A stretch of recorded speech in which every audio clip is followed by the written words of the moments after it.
Okay, guys, so we're live. Johnny, welcome. Thanks for dropping in. I know you can't stay long. Thanks for dropping in. Good to see you. Give me a second. I'm just setting up my chat on this other phone.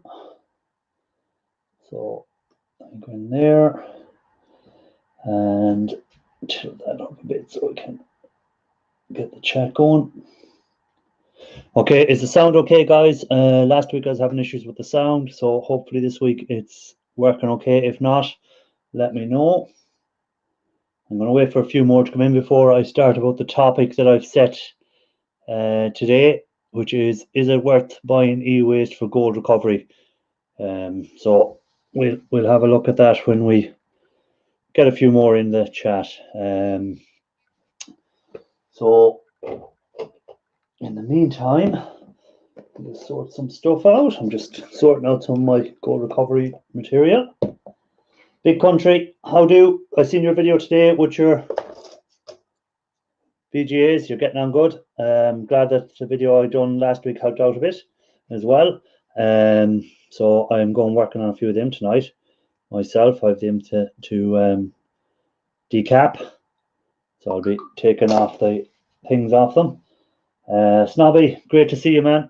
Good to see you. Snobby, great scrapper, guys. If you haven't got them on your channels, you want to have them enlisted. Justin, how do?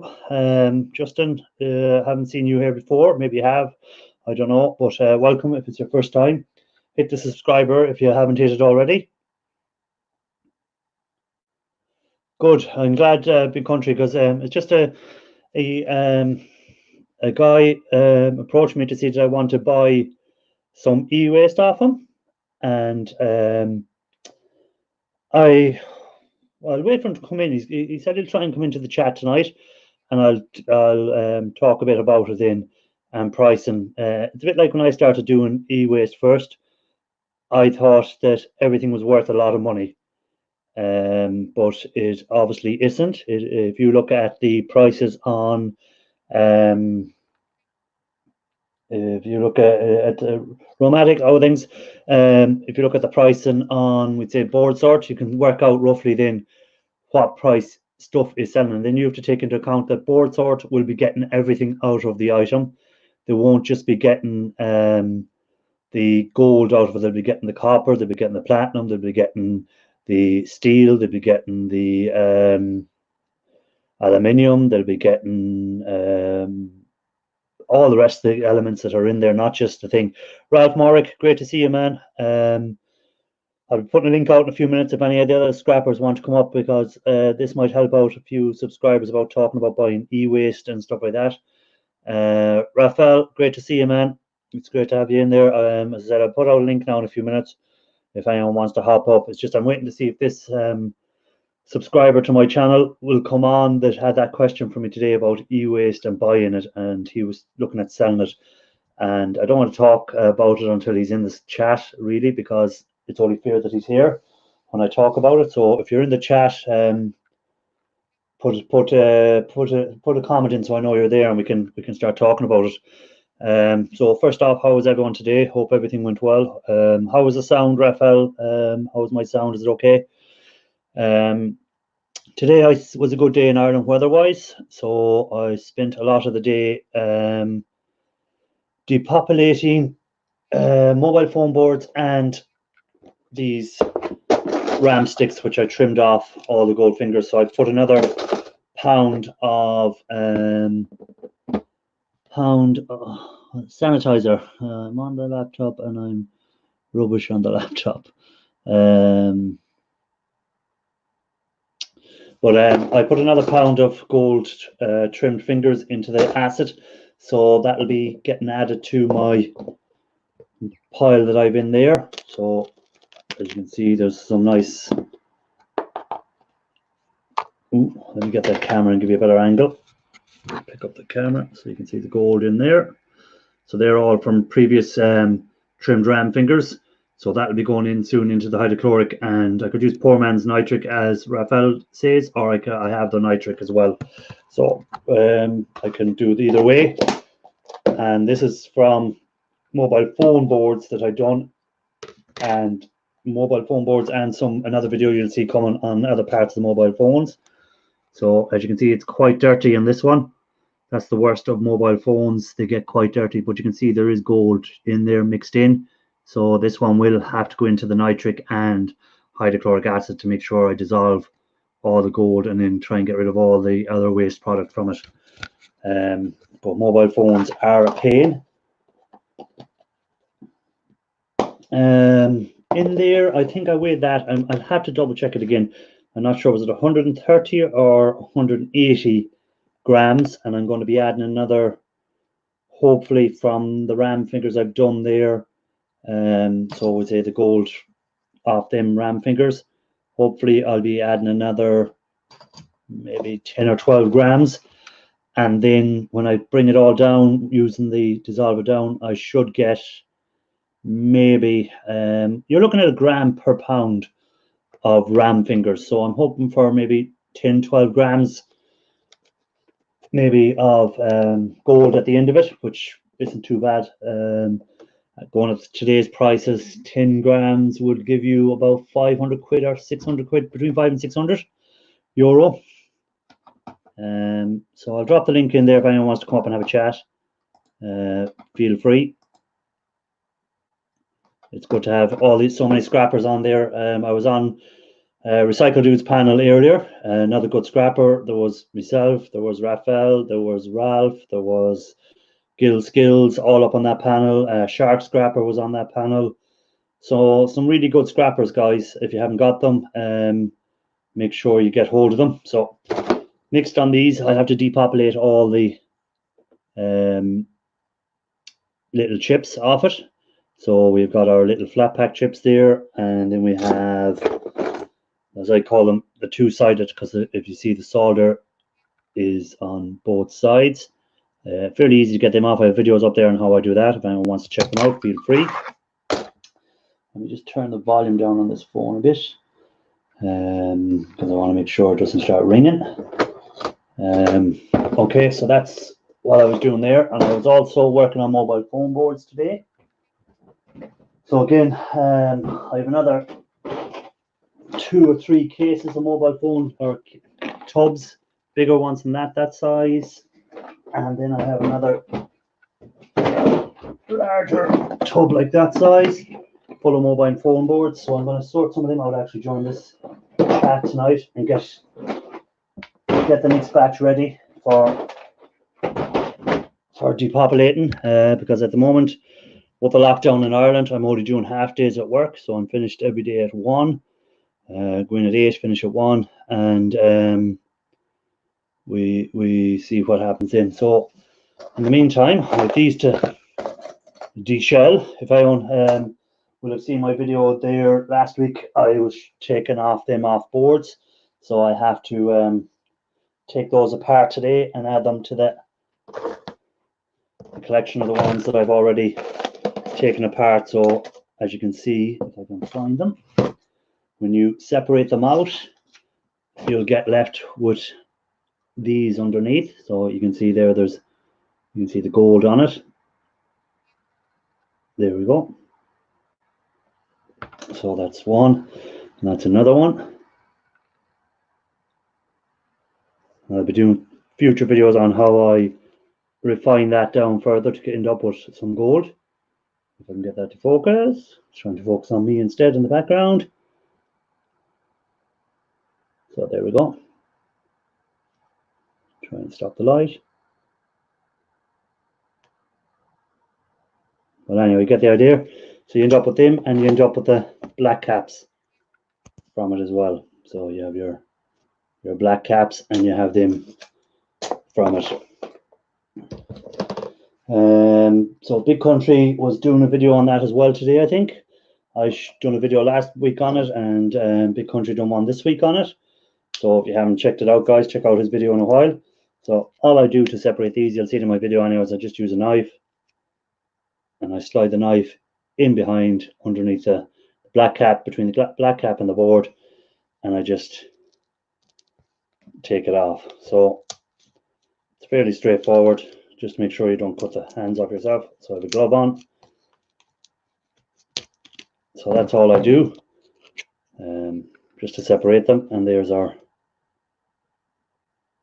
board with the gold bonding wires in the center. So right in the center there, you can see them going around the outside. You've got your gold bonding wires.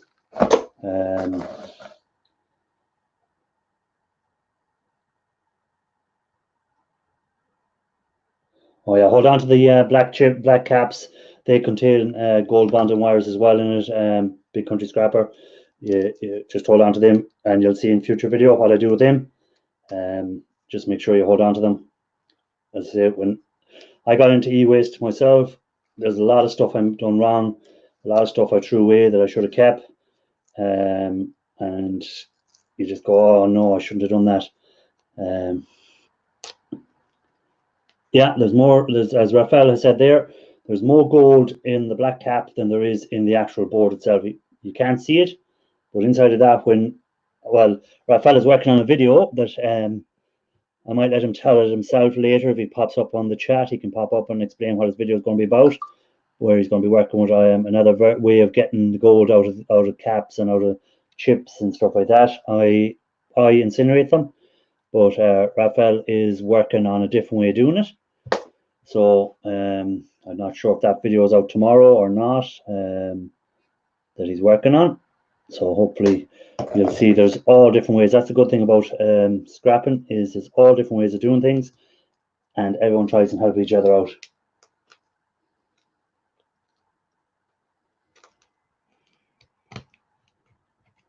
I haven't seen that subscriber come in yet that was looking for the information about selling e-waste or buying e-waste and value of e-waste, but if he doesn't soon come in, I'll have a little chat about it myself.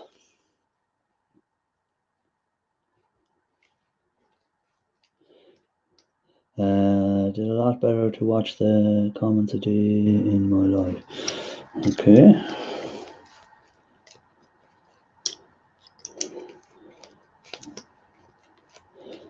Just trying to keep up with that chat there, guys, and seeing what's happening while I cut through these boards. So again, you can see I just put the knife in underneath it.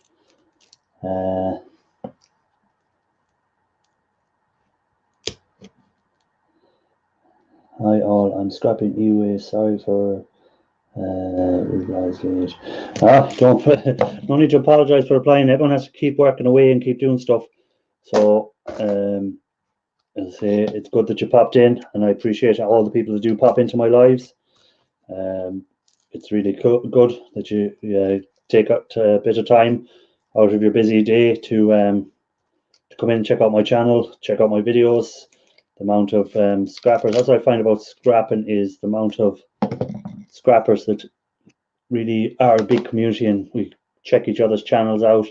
Don't know, can you actually see there now or not, but let me see if I can get it to focus a bit. But you can just about see the gold wires coming through. If I can get it to focus.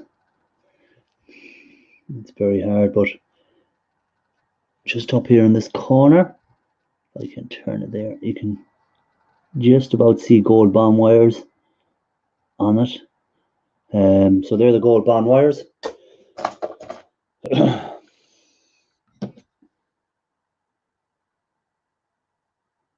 Yeah, it's harder and harder to get e-waste. But look, at you just get your stereos. You get your stereos have stuff, your hard drives, your mobile phones, stuff like that. Mobile phones is probably the easiest to get at the moment because people change their phones so often. If you just ask around, people have phones lying around the house that they'd be glad to get rid of. As I say, I have a lot of mobile phones gotten through, but they're harder to get well, not harder, they're messier. Luigi, welcome. Great to see you, man. Justin, back in again. Have no boards buyers near me. Been checking your videos to see what to keep off the e-waste. Yeah, the reason I strip off all my boards is I have no one that'll buy boards either. Because, well, I'll buy them, but the value will be only very low. So because I understand, again, they have to make money out of it afterwards. So there's it's going to be very, very low value. Even if I was buying boards, it's the same thing for me. If someone approaches to sell me boards, I base my pricing off board sort. So we'd say a pound of trimmed fingers. I think I was looking on Board Sort's prices today was $2 or $1 something a pound.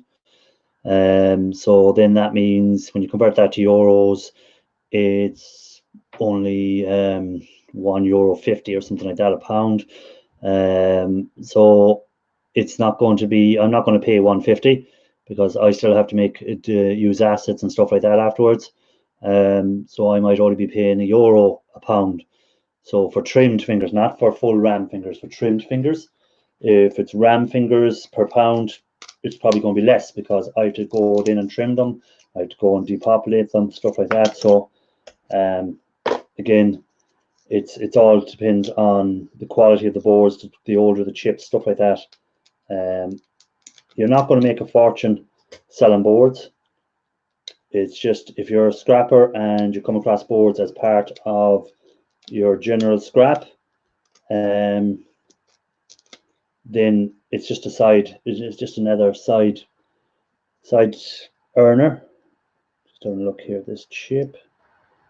Yeah, I can just about see some on that black, small little black cap again. If I can get it to focus, but it won't focus. Let me try covering it again. So we might get it to focus in the corner. So you can just about see the gold wires again on that corner. I can bring it back here. So you can just about see some gold bond wires under there on that black cap. So again, that was another one of these with the gold bond wires. So that's what I'm kind of doing now at the moment, is just taking these apart. Johnny, thanks for dropping in. Great to see you. As always, good support of the channels. Good scrapper, guys. If you haven't got his channel, check out his channel. It's another one of them scrap channels. So check him out. Let me see. If you would like, I'll ask the phone fix shop in Ballina for old boards or phones for you. I know him well. Yeah, Pop, if you can get that, I'm actually keeping a bit of aluminium for you. I got hold of some. I got a nice. It's about 20-foot long aluminium post or pole. It was used for holding up an aerial, and I've got some aluminium aerials as well. Shandog, welcome. So I got some aluminium aerials from a guy that took down some aerials he had at his house, and he was going to dump them. So I said I'd hold on to them. I know you're into the aluminium and stuff like that, so I've held on to them for you. So we can do a swap when this is all over. If you have any old boards or anything, I'll swap some aluminium. I have some copper there you can have as well. I just hold on to a bit I want to do a bit of casting of copper bars and stuff like that. But any bits and pieces like that. Say I'm more into the e-waste because I've only a smaller area to work on, and I work full time. It's not my full-time job scrapping. So I just hold on to a small bit of copper. I hold on to small bits of aluminium and stuff like that. But anything big like poles and stuff that are too big, I'll be passing them on.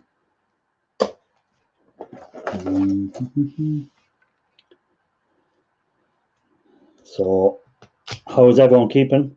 What has everyone been scrapping? What are people up to? What have you been scrapping, guys? What have you been at in this lockdown? Are you finding it harder to get stuff? I know I am, because you don't see as many people. People don't want you calling around to them to collect anything, even if there was one buck had got a few computers for me. But I'm not calling around. Well, he doesn't really want anyone calling around either until this is kind of over.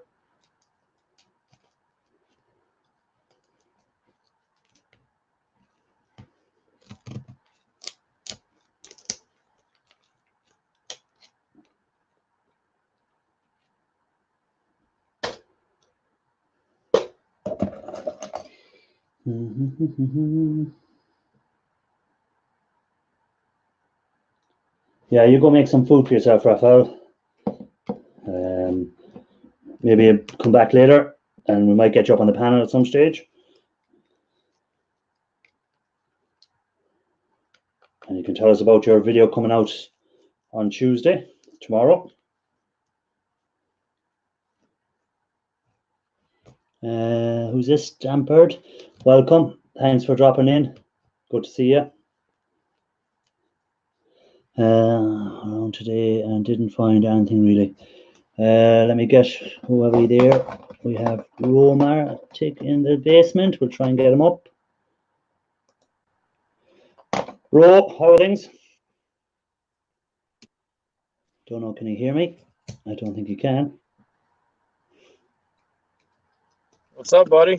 How are you getting on? Yeah. I just got my camera and mic back further. What are you scrapping out there? Hard drives. Yeah, I went through them a while back.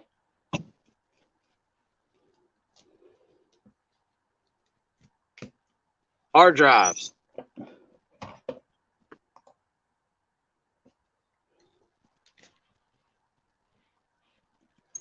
Can you hear me?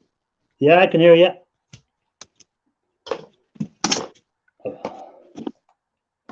That right there is 1 pound of hard drive boards. $10. Yeah, I've done here as well. I've done them earlier. So I have a box of them there as myself. Hard drive boards all in there. Jimmy C, welcome, man. How are things?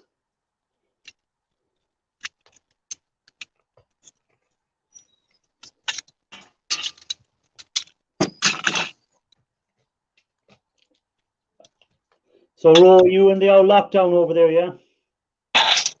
What's that, buddy? Are you all down in lockdown over there, yeah? I mean, we keep our distance from everybody.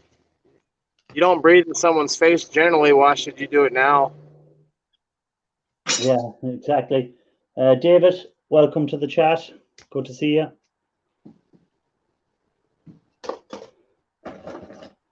In Buffalo, New York area, I've been feeding trucks faster, people in lockdown, cleaning homes, and less scrappers out. Yeah, less scrappers out is right.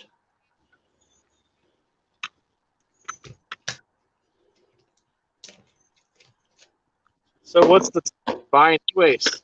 Well, what I was saying earlier was the about buying the e-waste. I was approached by a YouTuber who follows my channel to see did I want to buy some boards off him.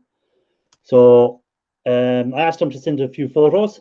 So he sent a few photos. So he hadn't much. He's only getting into it, really. So he hadn't got much. But as I was telling him there, Board Sort will pay, we'd say, for, I work my prices off Board Sort prices.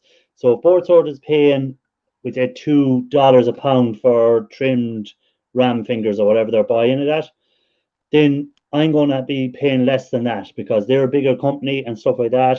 So they can get a lot more. They have a bigger process of getting it out of making sure they don't lose as much gold as I probably lose doing mine. So I might be only paying $1.50 a pound. So then for him to get a pound of trimmed ram fingers, he might need 10 pounds of ram sticks first. So when I explained that to him, he kind of took him back. He thought there'd be a lot more money out of collecting up e-waste. So he did. Well, you have to do it in bulk. You can't just, I'm going to take this and go get money. Work that way. Yeah. No, when I know myself, when I started e-waste first, I thought, oh, look at all the shiny gold here. There's going to be a lot of money in this. This is going to be easy. But then when you take into account the assets and your time and collecting it all up and preparing it before you put it into the asset and stuff like that, you don't, sometimes you don't make money at all out of it. You might just break even on some stuff. You know, that's why when buying it, you have to be very careful buying e-waste, because I know at the very beginning I bought some e-waste just to see what was in it, and I know I lost money on it. You know, so I don't buy much anymore. I kind of look for free. If I can't get it free, it has to be very, very, very cheap. So it does. Yeah. I'm going to do a video. I'm putting one out later on about what the prices are. Yeah. If you're an American, you know, I mean, it differs what country you're in. Yeah, yeah. So right now, buying whole computers, I'm only paying 15 cents a pound. For which? Whole computers. It has to be whole, though. It has to have hard drive, RAM. It has to be a whole PC. Yeah, and that's only how much are they paying? 15 cents a pound? I'm paying 15 cents a pound. Oh, you're paying 15, yeah. Yeah, a lot of scrap yards are giving them 10. That's the reason why I went up 5 cents. Yeah, yeah. And how are you finding? Are you getting much out that way, or? Enough to live. Yeah, yeah. Gil Skills is in the chat. I just want to say hi, Gil. Gil was on that panel earlier with Recycle Dude. There was myself, there was Ralph Morrick, and there was Raphael Scrapper on it. So there was a good panel of scrappers. So there was on that one. Yeah, we like our scrapping Irish. Everyone likes scrapping anyway. I find all the scrapping channels kind of stick together anyway. We all support each other, so which is good. You know? Yeah. It's the only way to be. Yeah. You know, we all try and, I say, no one knows it all, and no one pretends to know it all. And if someone has some better ideas for doing something, people will listen to them, take it on board, and if it works for you, it works for you. If it doesn't, it doesn't. Yeah. I caught some flack over a video I put out, $200 a day scrapping, and it's possible if you go out and bust your ass doing it. Yeah, you know? I watched that video, so I did. I watched that video. And if you go out and you get up early and you go out and you spend your day scrapping, and as you said, you put some of it up on eBay and you put some of it wherever, you can make the money easy enough. If you well, not easy enough, but you can make money, but you have to work at it. Even if you're taking in shred and you take in $37 loads, just go out and get you 6-7 loads, or you take in something better. Yeah, it's not in the city. It's not hard to do. You know. Yeah, yeah. If you go around, I know people that go around cleaning out sheds for people. So they clean out the shed, they get paid to clean the shed, but they get all the scrap as well. So they win twice. So they do. Yeah, it's always a way to win. Yeah, legally. Yeah, legally. Yeah, as Gil said there, we're all a think tank. We all give each other information and try and help each other out. So anyone that hasn't got Gil's channel, make sure you get it, guys. He's a very good channel. He has two. He's Gil Skills and he's Gil Skills Live. So check out his channel and help him along there if you haven't already got him. I'm sure you already have him. So what are we in there? We've plenty of. Let me make that bigger. We're gonna melt it up someday. I ever become rich and get a melter, furnace.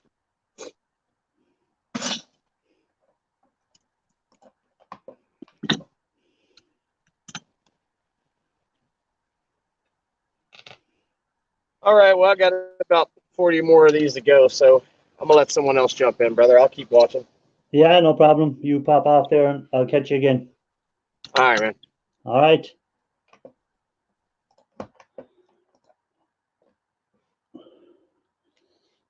Ralph is back in the chat.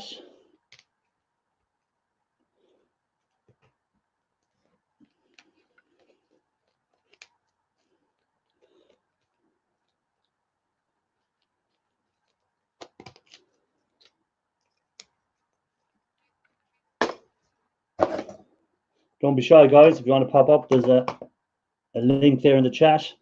Anyone wants to pop up for a few minutes, even if it's only for a minute, you can pop up. And I know everyone is busy. I know everyone has stuff for doing. Just feel free to pop up and have a chat. Let people know what you're doing. Let people know about your channel, what your video next video coming up is like, or anything like that. Feel free. Pop up and just tell people what you're doing, what you're working on. My next video will be out on Thursday, and it's the second part to that one I done last week. If anyone's seen it, where just showing what I take off the boards, what I keep. So the second part is coming on that next week to show what else I take off the boards and how I take them off and stuff like that. So make sure you check it out, guys, if you don't mind. If you're not subscribed to my channel already, guys, just make sure you hit that subscribe button. Really appreciate it if you do. My watch hours are coming along at last. They're starting to move, which is good. These lives help that, and you guys watching the videos really help it.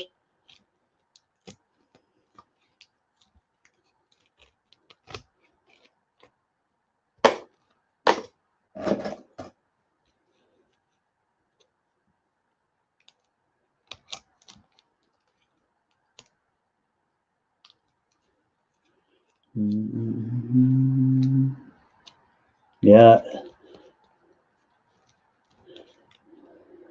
Big Country's Got Gills channel there's live one now as well, which is good. Help him along there with his live channel. Try and get him to that 1,000 on his live channel, guys. If you haven't already got it, make sure you get it. Try and help each other out.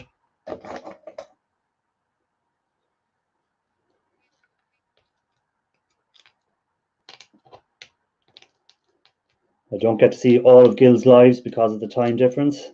I'm usually at work, but at the moment I'm off a bit earlier, so I'm trying to catch up with a few of his lives. That when he goes live, he usually goes live during his lunch break, which is my evening, but I'm usually still at work.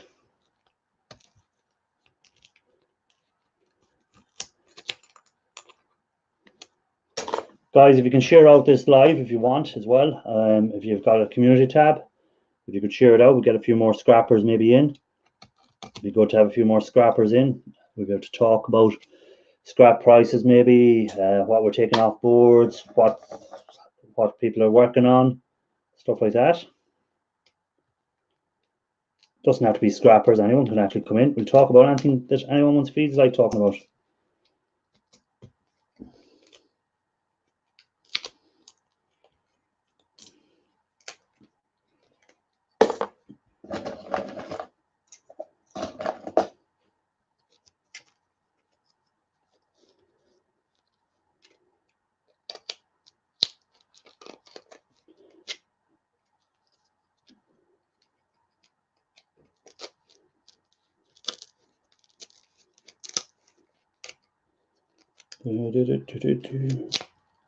So there's another one done.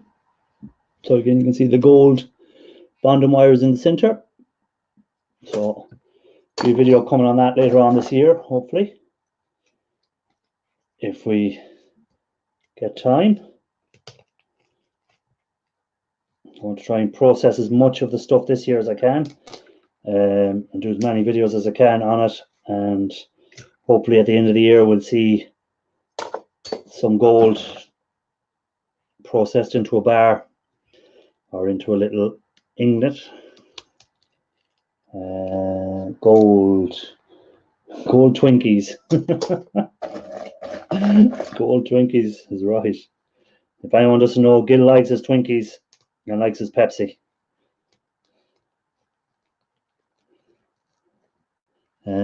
Are there some things that are that you store, process together? I have limited space.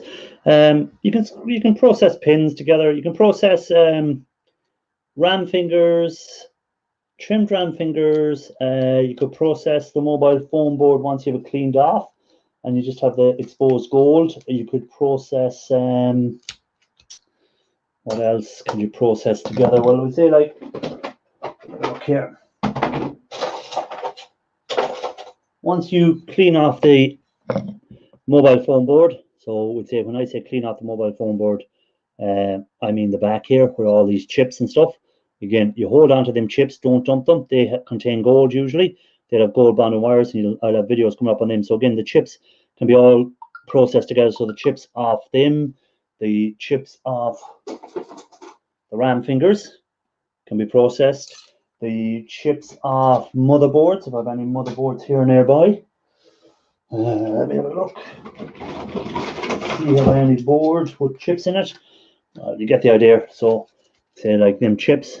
So all they can be, when you depopulate all them 3 different things there. So we have your RAM fingers, we have motherboards, and we have your mobile phones. So all the chips off that can be all processed together. Mike has it. Shark Scrapper, great to see you. You had a bit of trouble getting in, had you? Who else were here? Cherry Blossom 2020, great to see you. Miss Canadian Scrapper sent you this way. That's great. Thanks a lot, Miss Canadian Scrapper. I appreciate that. And Shark Scrapper was over there as well. That's great, guys. Great to have you in. Really appreciate that. There's a link there if anyone wants to come up, have a chat about scrap, scrap prices. Recycle Dude, great to see you popping in. Miss Canadian Scrapper, really appreciate you sending everyone over.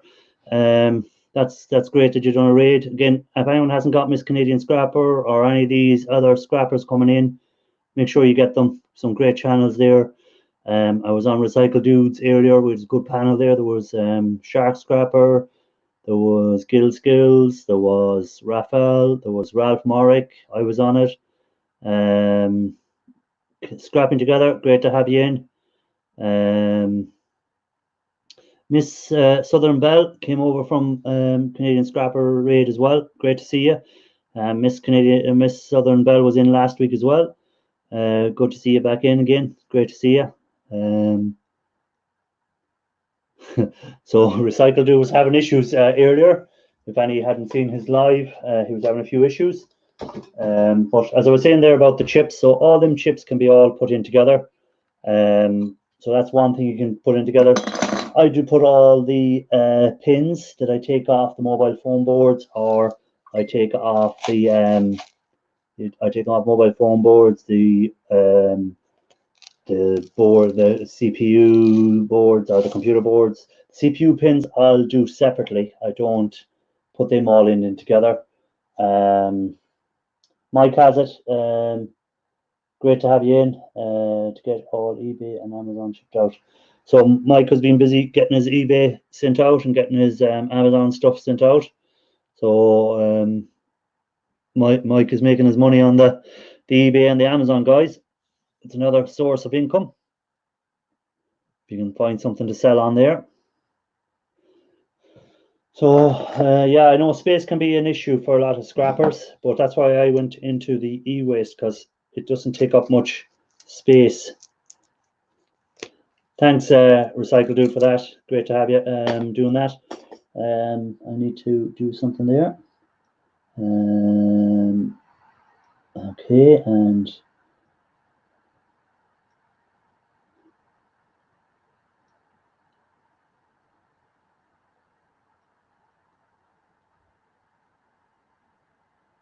okay, sorry, I just had to do something there. Raphael is back again. Good to have you back in, Raphael.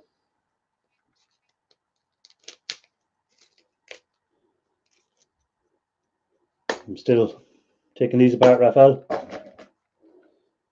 you got your food on? Get ready to eat? Guys, don't worry if you break them little black tops off, because you're going to be burning them later, so it doesn't matter. Recycle Dudes on the last legs.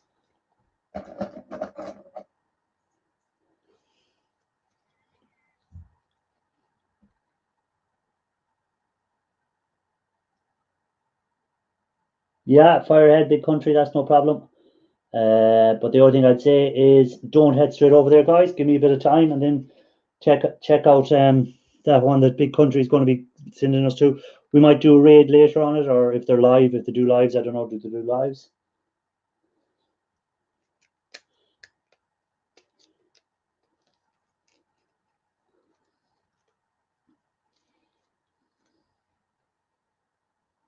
Oh, Mike has it. Yeah, we'll all help Mike.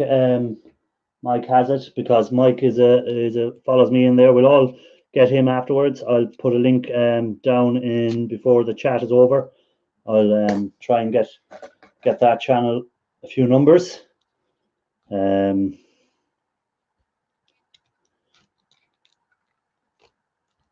What's for dinner, Raphael?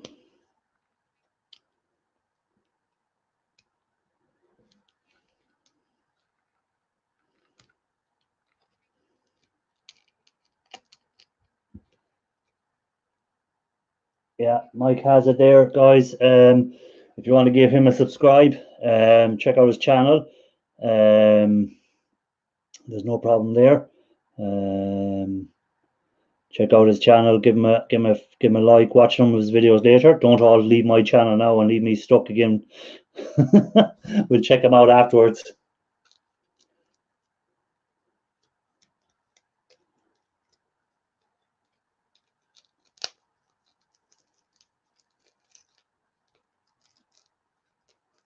Mike, if you want to put in the chat what your channel is about, feel free.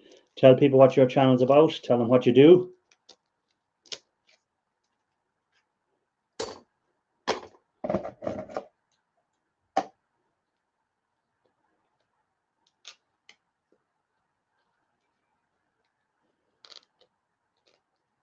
Thanks for that, Gil. Yeah, make sure you hit the like, guys. It really helps. We have another scrapper down the basement. We're going to bring him up. Say a big hello, guys, to the shark scrapper. How are you getting on? Twice in one day. Well, I got to be careful, though. I think that's a Jimmy Buffett thing. I don't want to violate any rights. Copyrights. So what have you been scrapping today, or what have you been at? So in between the rain showers, I've been pulling stuff out of the truck that I collected during my last street scrap that I need to work on. And then while I've been doing the live streams, I've been just picking at these. You may have seen me on the last one. Yeah. Just keep picking at the ribbon wire pins. Yeah, I done. I was doing them the weekend, so I've got a little tub together there now.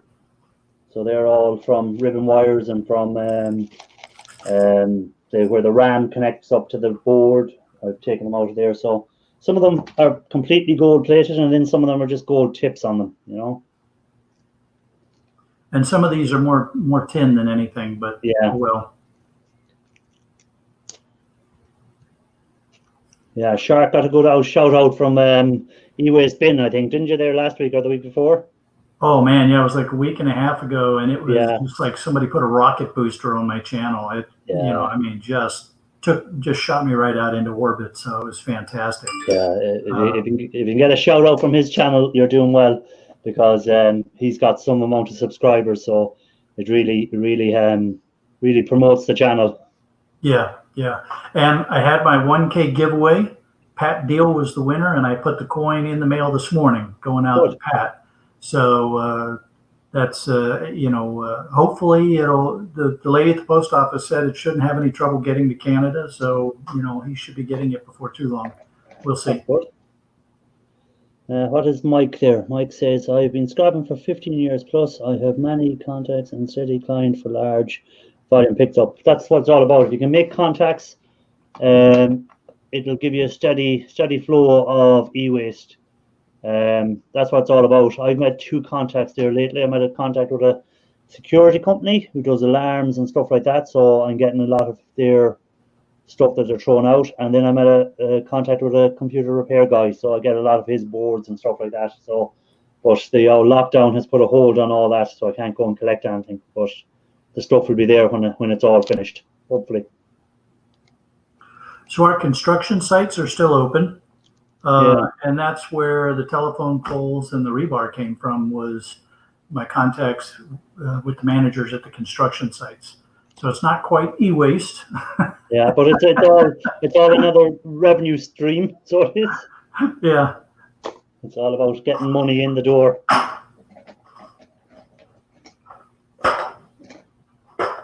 So Big Country Scrappers in Canada as well, he's saying.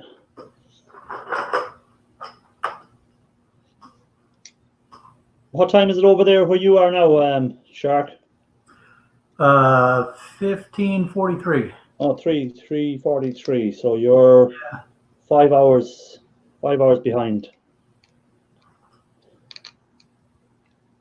Yeah, it's 9:15 here in Ireland now. So it's still kind of half bright outside, but it won't be too long now till it's dark. Yeah, we've just had a rough day. It's overcast, and every now and then it just opens up and starts pouring rain, and then it'll clear up for a little while, and then it'll open up and rain for a while. And so it's been a rough day to get anything done outside. No, today was perfect for outside work. I got a lot done today, actually. I was off work because it's a bank holiday over here, so there's no work. And I got a lot of mobile phone boards depopulated. That's what I was doing outside today. So it was sunny all day, and tomorrow's promised the same, but have to go to work first. I'll do a half day tomorrow, and then I'll be finishing off another big pile of boards I have to sort through yet. And you depopulate with a heat gun, right? Yeah, I depopulate with the heat gun on the mobile phone boards anyhow. It depends what I'm doing. I like the heat gun. I know it's not as energy efficient. It probably, if I had an air chisel or something like that, it'd be a lot quicker. But I don't have an air chisel, so I just like I use the blowtorch as well sometimes. I'd use the blowtorch more on the circuit boards, but on the mobile phone boards, because they're so small, just use the heat gun. You know. What way do you depopulate? So because I'm usually just cherry picking specific things off of the board, one of my favorite tools is actually a little wood chisel. Yeah, I used the chisel on these BGAs, but I couldn't find it the last day, so I had to use the heat gun to take them off. But the chisel, I have a good little chisel for it, but I couldn't find it, and I found it only today when I was in the shed getting out mobile phone boards. I had the chisel stuck in the box of mobile phone boards. There you go. That's all. I found it today. Yeah, I just I'll cherry pick off the tantalum capacitors and the MLCCs, BGAs, some flat packs and ICs. A lot depends on what I'm planning to do with the board too. If it's the kind of board that I can get good money from at Board Sort or at my local yard, then I'm very careful not to cherry pick too much. But if it's a board that I'm not going to get much from anyway, then I'll try to take off as much as I can and then just throw it in with the low grades. Yeah. Well, as I was saying, I can't sell the boards. We don't have a buyer for boards in Ireland. Right. Yeah. So I just have to depopulate everything off the board, and then the board is just put into steel. Then that's it. It's in with a shred or whatever. That's all you're going to get for it. So I just take everything off it.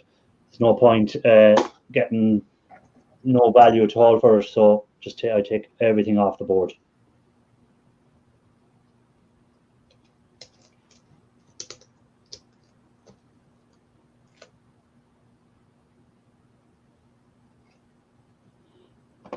Yeah, it looks like Raphael is a fan of the wood chisel as well. Oh yeah, Raphael is I'm a heat gun. I love the heat gun. I don't know why. It's just something I got used to using, so I always kind of use it. But Raphael he's not a big fan of the heat gun. He just give out to me about using the heat gun all the time.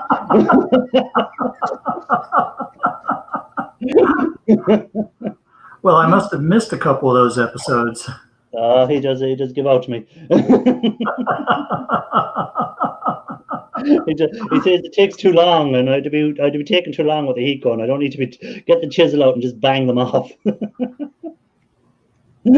I find it therapeutic just sitting there in the sun with the heat gun. So, E-Waste Ben did one a few years ago where he took an air chisel. Yeah. And he sharpened up one of the chisel blades. And then he was going after the boards with the air chisel. And I mean, just taking everything off. Yeah, I think I've seen that video. Picking through it. Yeah.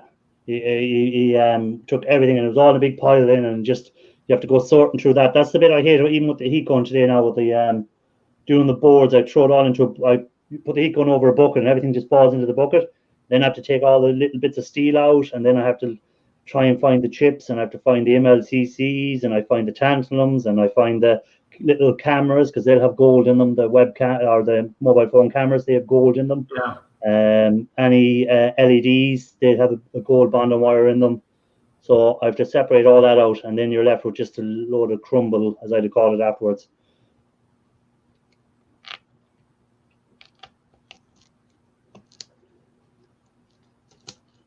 Hey, Gills, are you done working, or are you still time sharing right now?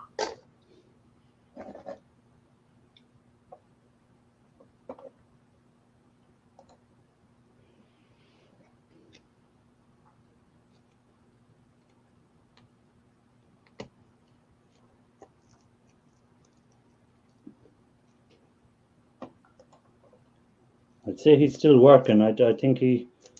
Yeah, I think he's still working. He's popping in and out. So I'd say he's still working, and he's sticking his head in then every so often. Yeah, there we go. Another 45 minutes before he can clock off. But how long have you been doing the scrapping now for? Me? Yeah, how long have you been doing like e-waste? Off and on for a lot of years. As a kid, my dad would take me to help him tear down a house, and we'd tear it down piece by piece so that he could reuse things to rebuild, to make a barn or something like that. And then when I was in the Navy, of course, it was a bit difficult to do this kind of stuff, but I became pretty adept at what they call cumshaw, finding things from unauthorized sources that we would need for the ship. And then, then after I got out of the Navy and I went into private business, it was just sort of playing around with it. But I'd say really hardcore here now for maybe 5 years, really digging into it. Yeah. But that's in America. You have a bigger source of it. That's the good thing about it. Like you can get a lot more stuff than here in Ireland. Like when you've only got a population of 4 million people in the whole country of Ireland, where it's going to be only a certain amount of e-waste you're going to pick up in the year. Yeah, and I think we have that kind of population in my county. There you go. You see, and we've only got. I have to go travel the whole of Ireland if I want to get to it. Where I live, we have a population of the town 2,000, and in the county, the whole county, we have about, I think it's 60,000. So there's only going to be a certain amount of e-waste I'm going to pick up in a year. Yeah. Although I tell you, where I've been getting most of my e-waste lately has been from auctions.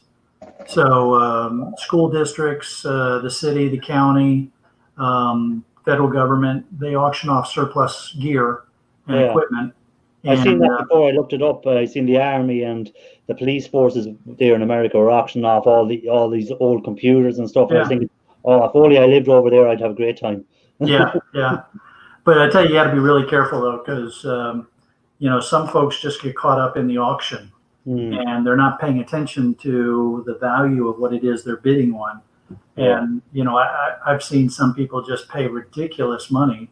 But sure, if you look at eBay, look at the prices some people are paying. They're buying a pound of RAM at, stupid prices, like 40 quid or something like that. And you're only going to get maybe $5 worth of gold out of a pound of RAM. Yeah. So like, it's just people think because it's shiny and there's gold on it, there's going to be a lot of money out of it. There isn't. You have to have large quantities of e-waste to make money on it, and you have to get a good price. I've actually toyed around with the idea of selling some of that stuff on eBay to those people, but I would feel bad doing that. It's like I know that's the reason I don't do it either. It just doesn't feel right. I could make more money selling it on eBay than actually processing it, but I couldn't do it to people because I wouldn't be able to. I'd feel bad about ripping someone off that bad. Yeah.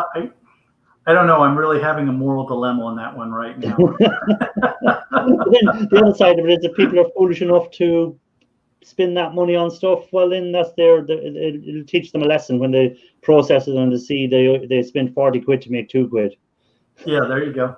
Yeah, and it'll stop them doing it the second time. But really, the things that work out really good for you, though, sometimes.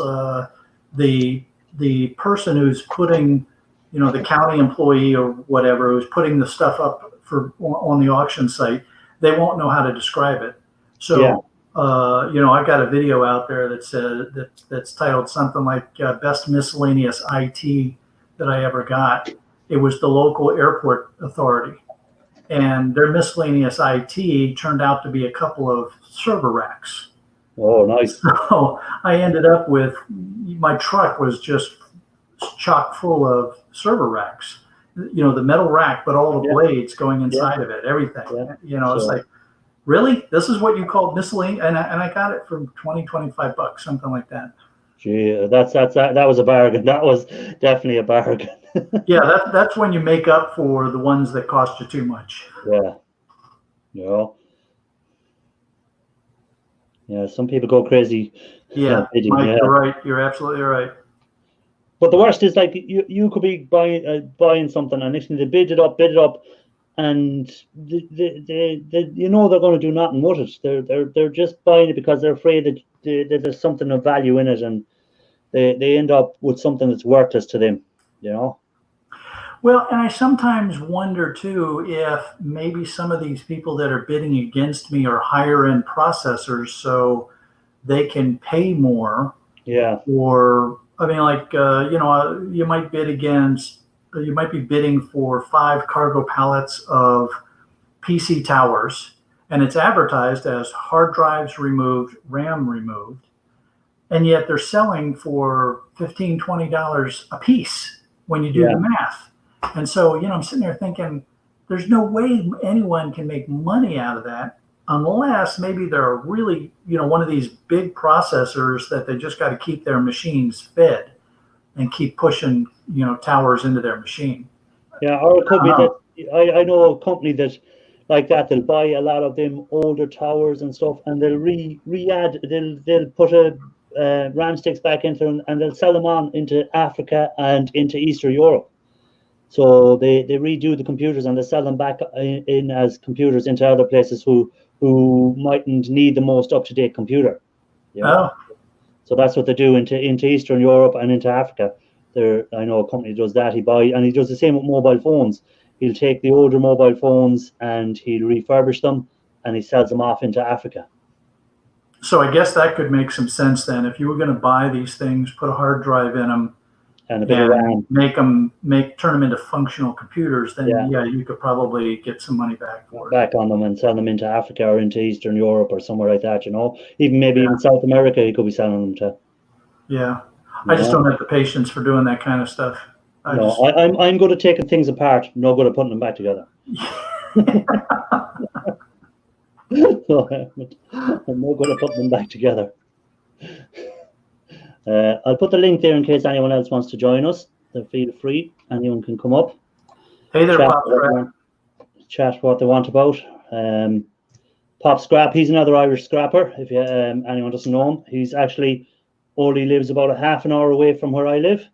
And I've never actually met him. And he's got actually some e-waste for me, and I've got some aluminium for him that we do a bit of a trade on. We'll do a bit of a swap. He's more into scrapping out aluminium or copper or brass. That's his thing.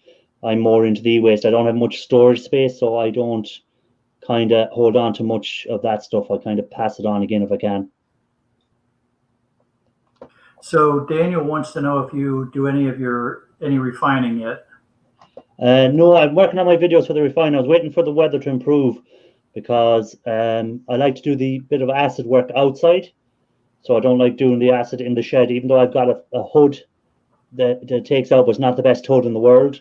So I like to do it outside so that the acid will be kind of got rid of fairly quick, that I'm not going to be making sure there's going to be no danger. So hopefully in the next, I'd say, month or so, you should see a refining video coming. Hopefully, if I get around to doing it, is the problem, because I work full time as well. So this is like just a hobby. It's not. I work from 8 in the morning until 6 in the evening.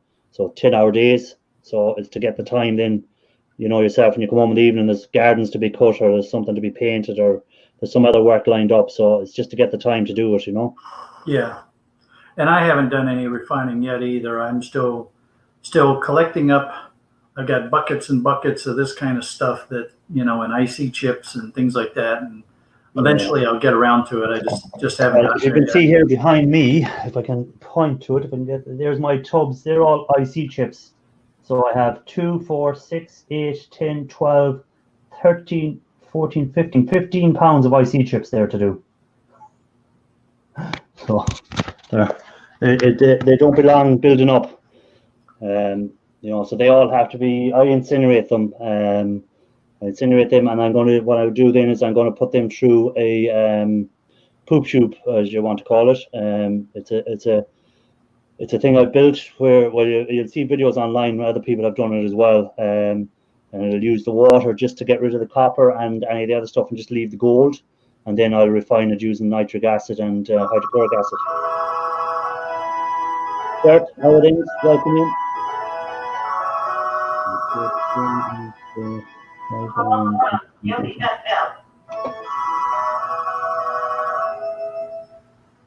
from WFL.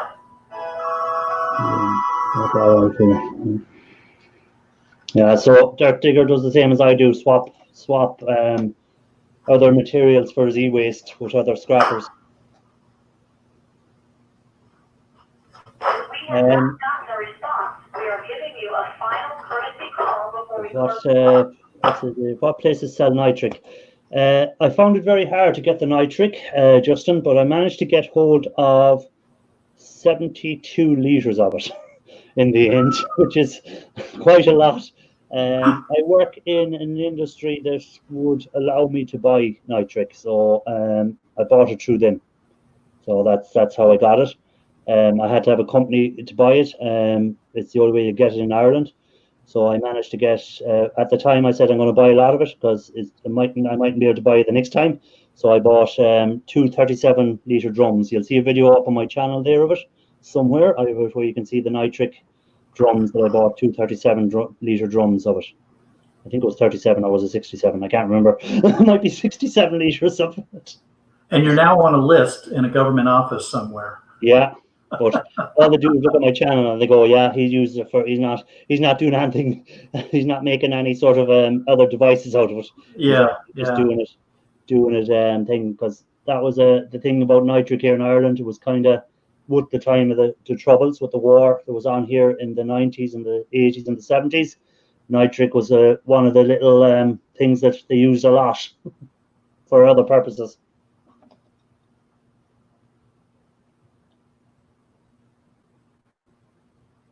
Oh, that's interesting. Hydroponic stores sell it. Yeah.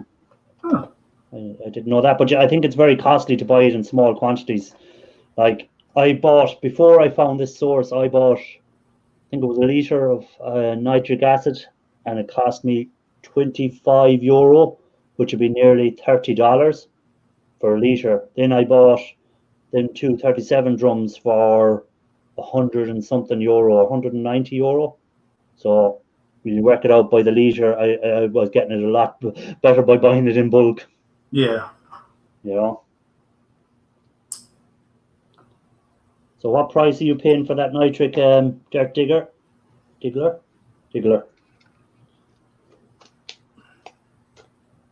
Yeah, and I haven't even gotten around to looking for it yet, so I have no idea what it would cost here. Yeah.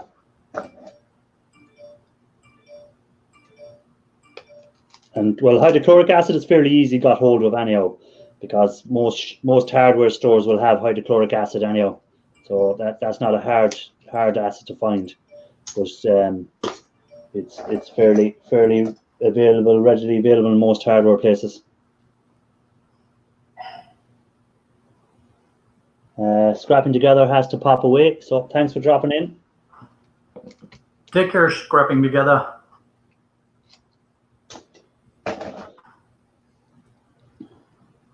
So do you have much storage at your place, like for your e-waste, or do you have a big yard?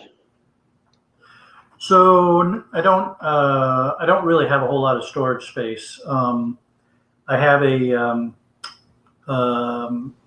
3-bay garage, and one of the bays is my shop. So I have a little bit of space there, and a little bit of space on the side yard that I can store some things. And then I rent a storage space for the things that I want to keep out of the weather, but are too bulky to keep in the shop itself. So it's difficult when I get big things like the rebar and the telephone poles, because I just don't have room to hang on to those. Yeah. I'm primarily focused on the e-waste stuff, and I'm okay for that. It's the big stuff that gets to be a problem.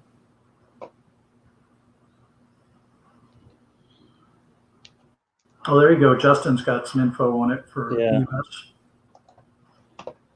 Yeah, it's hazard. Yeah, mine was shipped actually from the UK to Ireland, and it had arrived after a week. So I contacted them. I thought, oh, it must be customs must have taken it or whatever. I contacted them. I said I ordered this about a week ago and still waiting for it. They said, oh yeah, it's on its way. We ran out of it. We're out of it. We'll have it in 3 days' time. And there it was. 3 days' time. It was delivered by a pallet truck, and it was all wrapped and strapped, and I had to sign a thing to say that it had arrived perfect. There was no leaks or anything like that. So it was fairly well documented. There was no way you were going to get it without signing a couple of sheets of paper. So, and Mike has given us another source. Mike has it through Granger and Global Industrial. So I'll look into those when I'm ready to as well. There you go. So when you get to that stage, you'll have a few sources to look into. Yeah. It's just the hydrochloric acid isn't too bad to be working with. It's not the worst acid I've worked with. It's because again, you'll find hydrochloric acid in pond cleaners, you'll find it in drain cleaners, you'll find it in all different stuff. So it's not the worst acid, but the nitric acid is quite dangerous if you don't know what you're doing. It's one of them acids. If you mix it wrong, it can kind of explode. Yeah, if you've got a swimming pool or something like that, you've had it through muriatic and stuff. So that stuff's not that bad. But the nitric, that'll kill you dead. Yeah, that if you breathe that in, you're going to have a problem. If you survive, you'll be lucky. But if you survive, your lungs are going to be in a bad state. Yeah, I would say if you survive, you may not be lucky. Yeah, you probably want to go rather than survive. You probably want to go. You definitely want to invest in a good mask if you're going messing with hydrochloric. I made sure I got one of the best 3-in masks I could get and the best filters I could get for it as well. I said I'm not going to spare spending a few pounds on them 2 items. Yeah, and when I was learning how to use it in college, of course, we had nice labs with fume hoods and all the right equipment. Yeah. So, I understand the caution that's necessary, and I just haven't gotten there yet because of that. Yeah, I'm gonna definitely change my fan on my fume hood before I start using the nitric annual. I think I'll definitely make sure I upgrade that to a better quality one, and I want to try and set it up that I can put it through a scrubber afterwards as well, so that I don't let off any nitric into the atmosphere, as little as possible. So I want to set up a scrubber system as well. So I'm going to do that hopefully with 2 barrels and run it through 2 different barrels with different neutralizers inside of it. Yeah. That's the plan anyhow. So that's what's holding up my refining until I kind of get that set up right. Because I don't want to have someone knocking on my door saying that I'm letting off acids into the atmosphere, and next thing I'm up in court. People wondering why there's dead birds laying all over around your house or something. Yeah, or why the car is starting to rust outside. Why is my car rusting away? Yeah.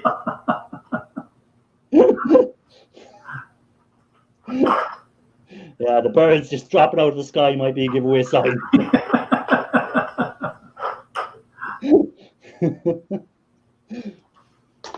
And do you have neighbors near to you, or do you live out on your own kind of? Or? No, I'm in a neighborhood, so I have same thing, like, you have to be very careful what you're doing. Like, oh yeah, I'd have to be very careful. Yeah. In fact, what I am thinking about is when I start to go down that road, I may actually lease a light industrial zone, space to do that, because that's. I'm just not sure that would be proper to do that around the neighborhood. Yeah, that's why I was making sure I have the scrubbers and everything set up that there's nothing getting out. It's going to be it's a bigger expense getting the scrubber set up, but hopefully it'll stop anything getting out. Or then again, I might just I have a friend who lives in the middle of nowhere with no one living around him, so I might borrow one of his sheds. Yep.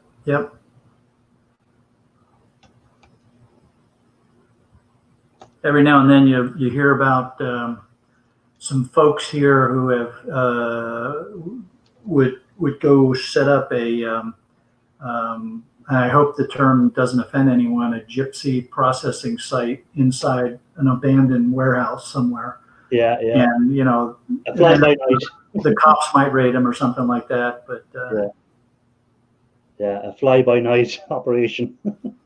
Yeah, because they figure, well, what's the worst that happens? It's an abandoned warehouse. When we're done, we'll just leave all the waste material here and go into that. Don't worry about it.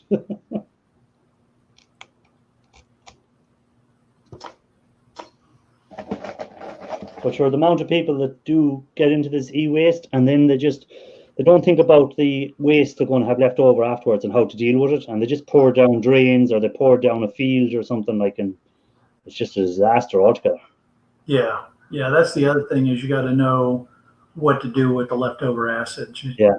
A lot of people just end up storing them forever. Yeah, well, no, if you like process them right, there's stages. You say if you drop your copper in first, so you into it afterwards, then you drop your iron in after that, and then you'll be just left with your salty iron water in the end. You know, it's just a matter of getting it down. Then you can bring it to your local.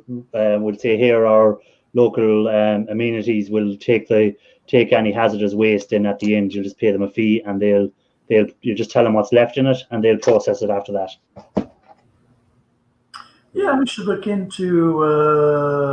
I need to look into what the transfer station will take in that regard, because they're pretty good about taking all that stuff, and they'll advertise e-waste. Hazardous waste days, where they'll have specifically set up to take things like bins and acids and yard waste and yard chemicals and stuff. Yeah, it's just as long as you tell them what's in it, so they know what they have to process or what they're working with, they seem to be okay. But if you go in saying, "Oh, I don't know what's in that," they're going to be looking at you thinking, "I'm not going near that. We don't know what's in there." Well, Raphael, I wouldn't mind upsetting my neighbors. One of my neighbors, anyway. But I don't want to make it trouble for me. There's always one neighbor, isn't there? Yeah. One neighbor. Romantic, we'll see you, man. Take care. Romantic, thanks for dropping in. Good chatting. He's been busy taking apart hard drives today. Oh, that's not fun. Yeah, I've done that a couple of weeks ago. I had a lot of hard drives here I had to take apart. So again, I have a lot of that aluminium left over that I'm going to swap for some e-waste with another scrapper. So it'll go to that, and I just hold on to the boards in for the e-waste.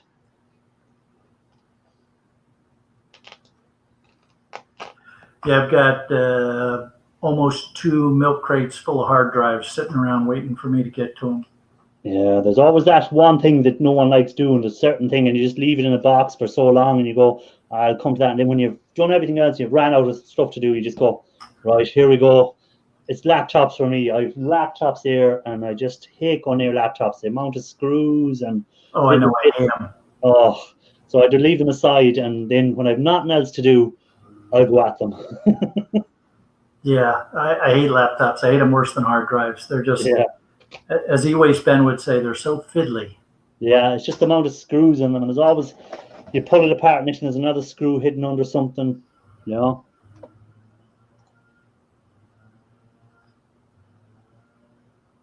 Yeah, what God likes melting down his hard drives. Ralph Morrick, he melts down the cases afterward, the cast aluminum or aluminium, as I call it. Aluminum, you call it. Yeah. Yeah, and he was telling me about his sand hammer that he made. Yeah. He showed that on one of the live streams today, and was talking about that. That's pretty interesting stuff. I'm really looking forward to getting into that. Yeah, I'm looking forward to doing a bit of casting myself. I'll be watching a lot of Ralph's videos to see how it's done properly, because I know my first 20 attempts are going to be really bad. Yeah, but the good part is if you mess it up, you just melt it and use it over again, right? Yeah. After 20 attempts, if I can't do it, I'm going to give it up. That's what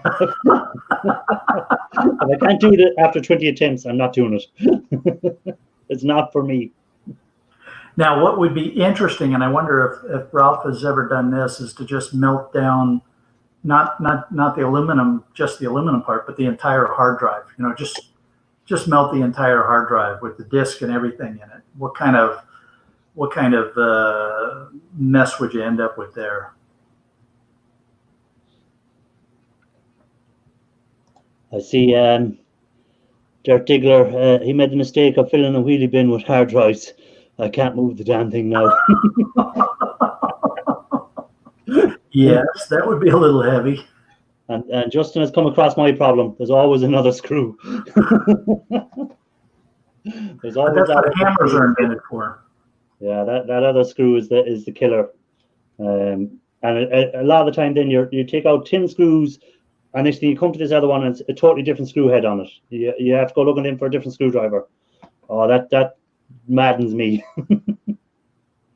And then of course you're trying to record a video Yeah. while you're doing it, and you can't find that one screw, and so you just have to say, all right, I'm going to stop the video and find that screw, because Yeah.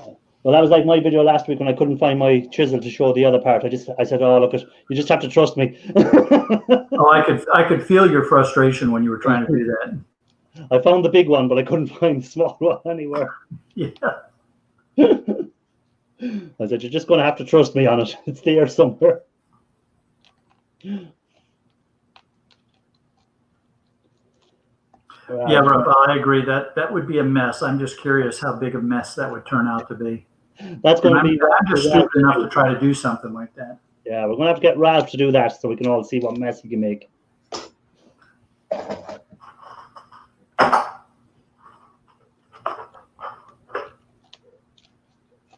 How are you getting on with the pins? Have you many left to do? How's that? How are you getting on with your pin pulling there? Have you many left to do? Oh yeah, I got this is the bucket that I have in the house, and then I have two 3-gallon buckets out in the garage full of them. I see there that Mike has, it says all those tiny screws sell well on eBay. There we go. Something that I don't even hold on to. I just throw them away.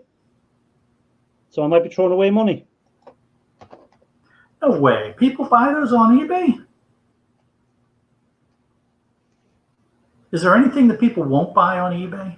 Yeah, I know. Is there anything you can, as you say, one man's rubbish is another man's treasure. Because I usually put them in I call it a bit bucket. It'll be a tin can, from vegetables or soup or something like that. And I'll just put them in there as I'm scrapping. And then when I get the can full, I'll put a piece of duct tape on top of it and chuck it inside of a computer frame and throw it in with the shred. Yeah. Well, there you go. There might be better money in selling it on eBay. Man, I tell you.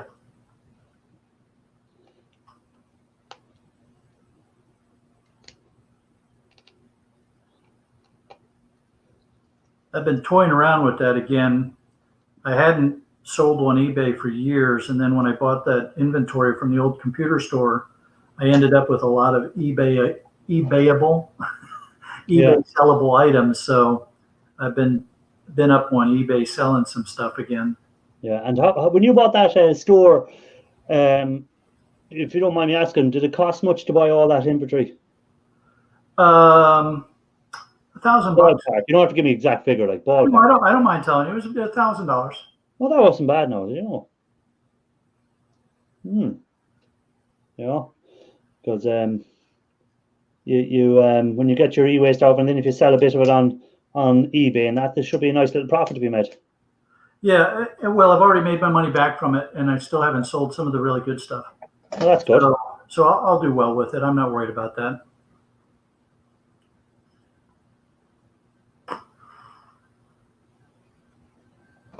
Separate the brands. Sell as, for example, Dell laptop and miscellaneous screws. There you go. Oh, all right. Thank you, Mike. They won't buy anything I try to sell, it seems. Justin, yeah, Justin, I feel your pain. I put a few things up on eBay before, couldn't sell them, couldn't give them away. So I couldn't. I tell you, the thing that I sold the fastest out of that old computer store was an old game, a PC game. It was something like Doom 2 or something like that, and it had a poster in it, and it was still in the original shrink wrap packaging. I put that up on eBay, and I had and I put a buy it now price on it. I had an offer within 15 minutes. Yeah, you see, retro gaming is big now again. A lot of people, as they get older, want to relive their youth. They want to buy the old games they used to play with and show their kids or show their grandkids what they used to play with. So that stuff sells very, very well on eBay. Yeah.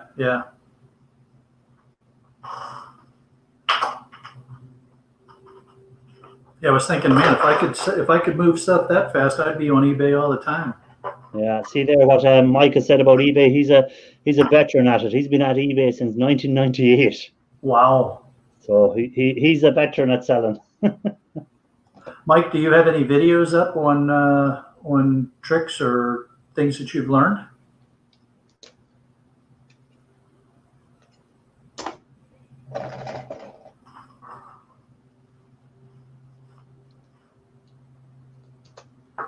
Yeah, eBay takes a bit of practice, I think. You have to be dedicated to it, and you have to know how to word it and photograph it right and stuff like that. There's a lot to it, but I'd say if you can do it right, there's good money to be made on it. No videos on eBay yet. Going to make some soon. There we go. Yeah, that'll be awesome. Thank you. I'll be looking forward to that. Because I'm learning as I go, and I know I'm making mistakes. Yeah. As I do this. But sure, everyone makes mistakes. As I said, none of us. That's what I say to anyone that gets into the scrapping. Don't listen to everything I say. Don't listen to everything that Shark says. Don't listen to everything that Raphael says. Take what you can out of everyone and make it your own. Do it your own way in the end.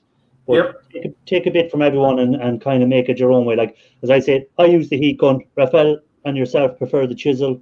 So at the end of the day, whichever suits you out best yourself, you know? Yeah, absolutely. Do it, you know? And Raphael will come on now in a minute and give out to me again for saying the heat gun.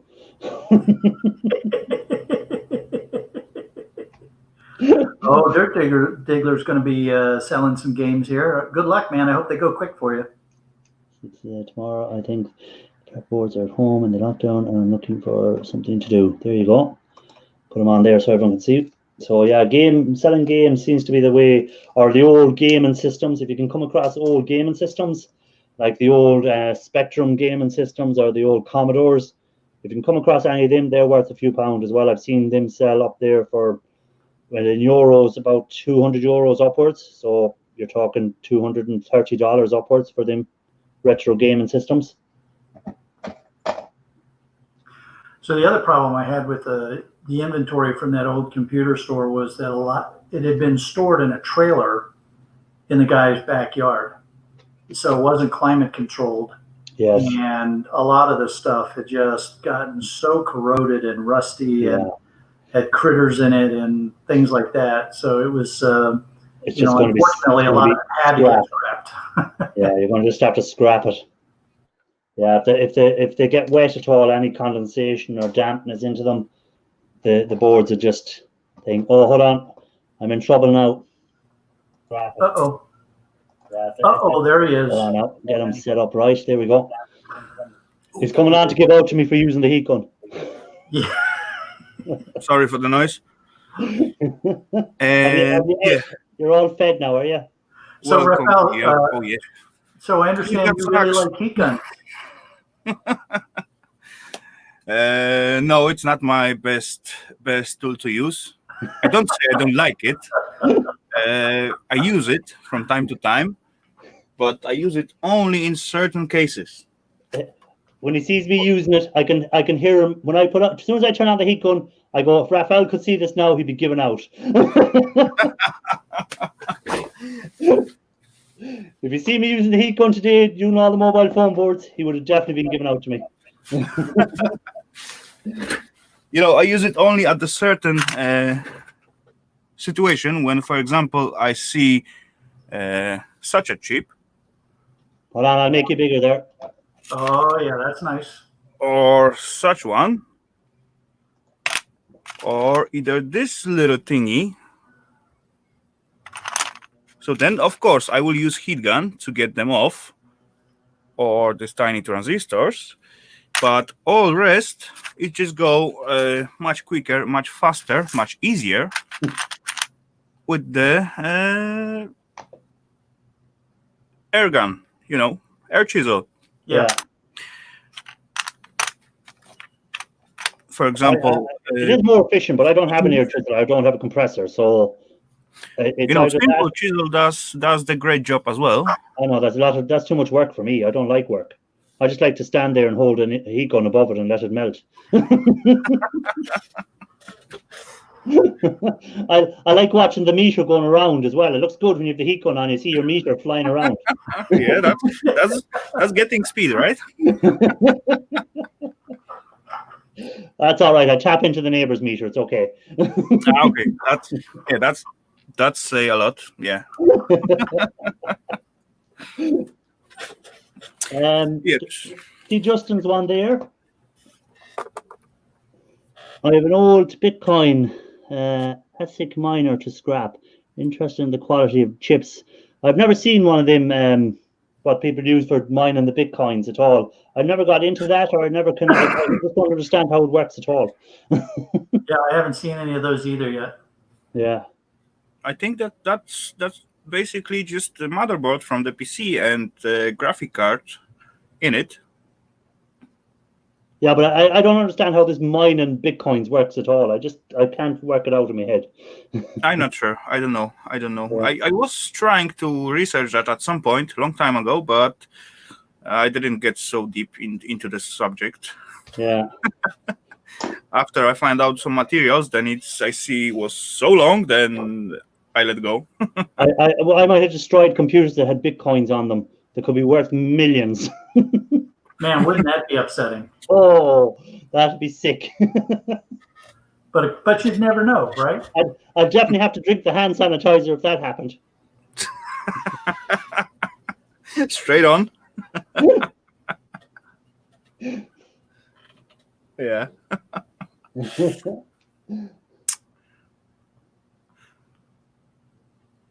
I was thinking to build it some time ago, but yeah, as I said, I didn't went too much. I got like bunch of the servers and plenty of PCs and so on, but yeah, I was just too lazy and too busy with other stuff.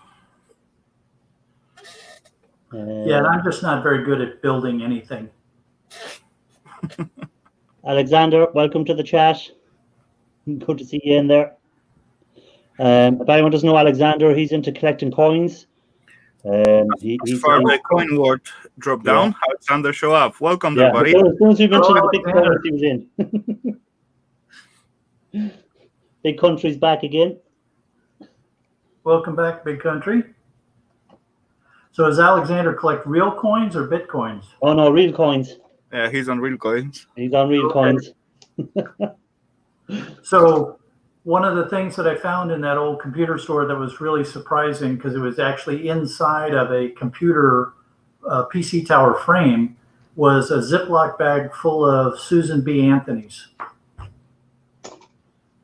What? I don't know what he was doing, why he stuck a bag of Susan B. Anthony coins in the computer, but there it was. You have to educate us on them coins, because I do not know what them coins are. Oh, here, let me see if I think I might have one sitting here. Hang on.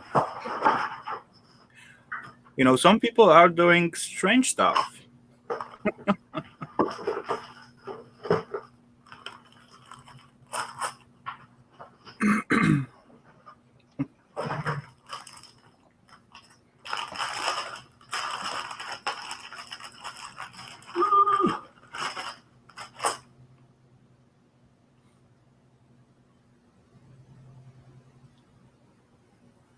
So it's a $1 coin. Okay. Trying to get it. I don't know if the camera wants. This camera is not the best in the world. I can't quite get it to focus on it.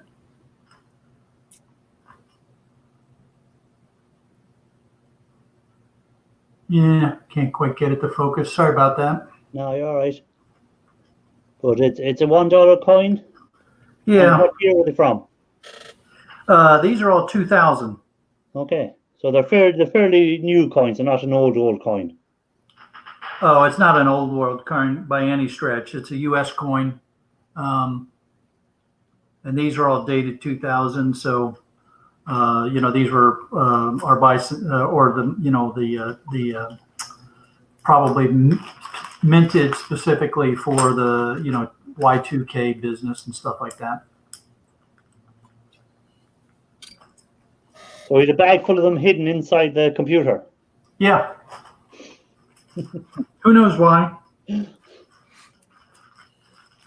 And are they worth more than their face value, or are they just worth face value? I need to research that. Maybe Alexander can tell me if he's into coins. But I haven't dug into trying to figure out if they're worth anything more than face value at this stage. But it's still usable, right? It's still U.S. legal currency, Okay. to the best of my knowledge. Yeah. And unfortunately, they weren't protected in any way, so they were just thrown in a Ziploc bag and stuffed in the PC. So they're people that are really into coin trading. They would look at this and they would probably have a heart attack. Maybe someone just trying to big country has answered our question there for us. mine it somehow. Aren't worth more than their face value. Yeah. There we go. So big countries into the coins as well.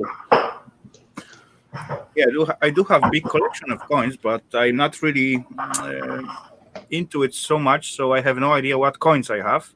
After I find some coin, I just drop it into the empty slot. That's all. Yeah, I don't do newsomatics at all. I buy silver coins for the bullion, but I'm not into the trading or the collecting of them. Yeah. While I have Raphael there, I'll ask Raphael now to do with my title that I have on there about buying e-waste. Do you ever buy e-waste, or do you just look for it all free? 90% of my e-waste is bought. Oh, you buy it, yeah? Yeah. Okay. I buy most of the stuff. And how do you work out what to pay for stuff? It's all depends what I see, And I got like few scrapyards what I just drive around, and just speak with the owners and guys out there if they willing to sell some, and then we find out the price, and they are happy because they get some money. I'm happy I get e-waste, and yeah. Yeah, no, it's just as I was saying there, I had a subscriber to my channel contacted me through Facebook to see would I buy some e-waste off him. Now, he hasn't got much there anyhow, but when I give him kind of the price, what I thought it was worth, he was kind of shocked a bit. He thought it was going to be worth more. But as I said to him, I thought when I started e-waste too that if I had a pound of ram sticks, I was going to make a lot of money. But a pound of ram sticks was only going to give me maybe, I don't know, 3 or 4 quid's worth of gold, So if I'm only getting 3 quid's worth of gold out of it, I'm not going to be paying more than 50 cents a pound or something like that, Yeah, of course. I'd like to take into account the acid and the time and everything, Every time when I getting the scrap, I need to offer them more than they paid already for that. Yeah. So otherwise, they will just send me off. Yeah, that's what who was saying that? No, it was Romantic was on earlier in the chat, and he would say if the scrapyard is paying 10 cents a pound, he'll offer 15 cents a pound to people. Yeah. So Dirk Diggler got quite a surprise that I'm glad he didn't have to find out the hard way.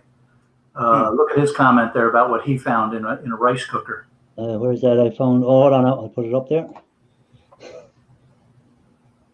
303 rounds in a scrap cooker. Okay. Oh, that would have been a nice little bang. Jimmy C is back in the chat. Welcome, Ali Mac. Welcome into the chat. Hey, Ali Mac. Good to see you, man. Jimmy C, thank you. I'll look into these some more. Yeah, Still, I guess my best buy was those relays from 60s and 70s. They are cool stuff. Some time ago, I did process like 0.5 kilogram of the self contacts, and it's come out like 10 grammars gold bar out of it. So that was great. I still actually playing on them right now because I still got many left to take apart because there is a million screws on each one. What's the one item you hate taking apart? I hate taking laptops apart. Shark Scrapper hates laptops and hard drives. What do you hate, Rafa? I'm not big fan of laptops, but I got huge quantity of them. Yeah. So that's hard to say I hate them because, yeah. Well, I don't hate them, but it's the last thing I'll scrap. If I've nothing else to scrap. I'll scrap a laptop. If I have other stuff, I'll go to anything else, bar laptops. I don't know. Quite hard question. What do I have laying here for longest time? I don't know. Big Country there is saying, I've been getting calls asking if I could pick up flat screen TVs. Is it worth picking them up? Because afterwards I've got to pay to get rid of them. No, it's definitely not worth picking them up if you have to pay to get rid of your waste afterwards, because you're only going to find maybe one good board in it and maybe one little finger board or something like that for gold recovery. Now, if you're into getting the copper and the aluminium out of it, it might be worth it. As well, there's a difference between LCDs and plasmas and so on. Plasmas are much heavier, and then you got quite good amount of PCBs inside, plus tons of alu, and quite often the back cover is metal as well. Yeah, if you can get a rear projection TV as well, you'll get them DLP chips in them. Correct. Correct. But this LCD newer style, you will get basically just screen, a tons of plastic, and one tiny circuitry, maybe two. So it depends how old the TVs are, really. Yeah, if you can get the plasma ones, they're better value. No, I got one video at my channel. Look it through as I trying to repair 27-inch monitor for computer. That was LCD, and there was only one tiny circuitry inside, very tiny. I see that one there. I never even knew that Nokia made PCs. I got an Asian PC from Nokia. I never even knew Nokia made PCs. So do I. Oh, that's a new one. We have a guy in the basement, and when I let him up, you might as well forget about talking for the rest of the night, because no one's going to get a word in. Welcome, Ralph. No, it's not. It's Alexander. Hey, you know what? So somebody made a comment that looked like a Sacagawea, and you are absolutely right. It is a Sacagawea dollar. It's a 2000 with a P mint mark. So again, I'm not into coins, so I don't know what that means. I just happen to have a bag of them. That was the comment there. It looks like a Sacagawea dollar coin. So Justin made that comment. Alexander, what are you showing us off there? Same thing. That's 1983. That's 1983D as in quarters. That's quarters. Because somebody said about Susan B. Anthony's. It depends on the age of Susan B. Anthony. It depends how old she is. It goes in grade condition and the year. And there's some ones see the lower the denomination they put out there, like hold on a second, Alexander. Hold on a second.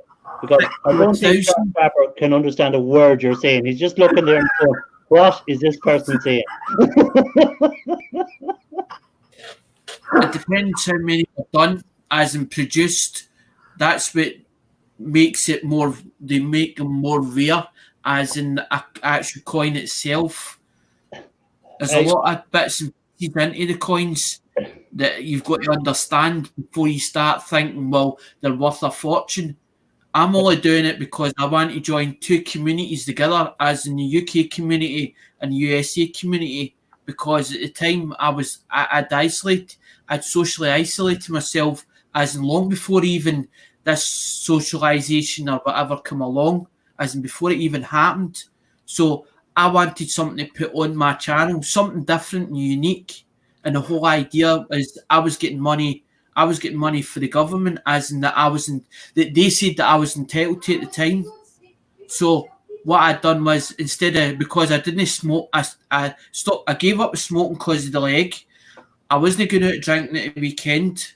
I wasn't going no much anywhere. So I had money lying in the bank, and I was like, well, instead of it lying in the bank and not giving me any interest, why don't I buy something to resell it? And that was the whole idea behind it, to put something as an investment. And everybody was into the coins at that time. And I was like, well, I don't want to do UK coins because I didn't know much about UK coins and the value and anything about the coins, but I knew more about, because of watching YouTube, I knew more about the USA coins, and I was like, I really like the designs and the reverse designs on the coins, and that's what started the whole thing. And then when I seen an auction, because my dad used to go to auctions and buy stuff up, and then take it at an auction, do it up or whatever, clean it up, and then take it elsewhere and get a couple of pound extra for it. And because there was auctions on channels, that's what got me into the whole thing, the whole coin carry on. No, there you go. And in case anyone was wondering, Alexander is from Scotland. I don't know that. No, I'm only messing. I could have made it better. I could have brought up Ali Mack, and his Scottish accent is just as good. So if Ali Mack wants to come up there and put on a Scottish accent so the shark can be even more confused, please feel free. I try very hard. I listen very carefully. Yeah, the Scottish accent, they talk very quick. We talk quick in Ireland as well, but in Scotland, they're very, very quick speakers, so you have to be listening very careful to everything they say. All right, Alexander? Hello, Alexander? I know, I'm trying to actually slow it down because I noticed that a lot of the Americans are saying that as in that they can't understand because I'm going so fast. So I'm trying to slow it down because I know that I want them to understand me as much as they want to understand me as well. You can understand my wife. Let me see who else is after coming in there. Elliot. I've heard Ali on some live streams before. I can figure him out. Mason Fox, welcome to the chat. Thanks for dropping in, guys. If any of you haven't got any of our channels there, there are some writers in the chat. Subscribe to us. I guess you get Diesel Guy Radio. Oh yeah, Diesel Guy is in. Did I miss him? And I think it's a rule that somebody from the panel has to remind everybody to hit the thumbs up button. So hit the thumbs up button. Hit the thumbs up, guys. We're talking about mainly e-waste tonight and buying it. And Alexander was on about coins there, where Shark Scrapper showed us some coins that he found in a PC that he bought. So that was kind of it.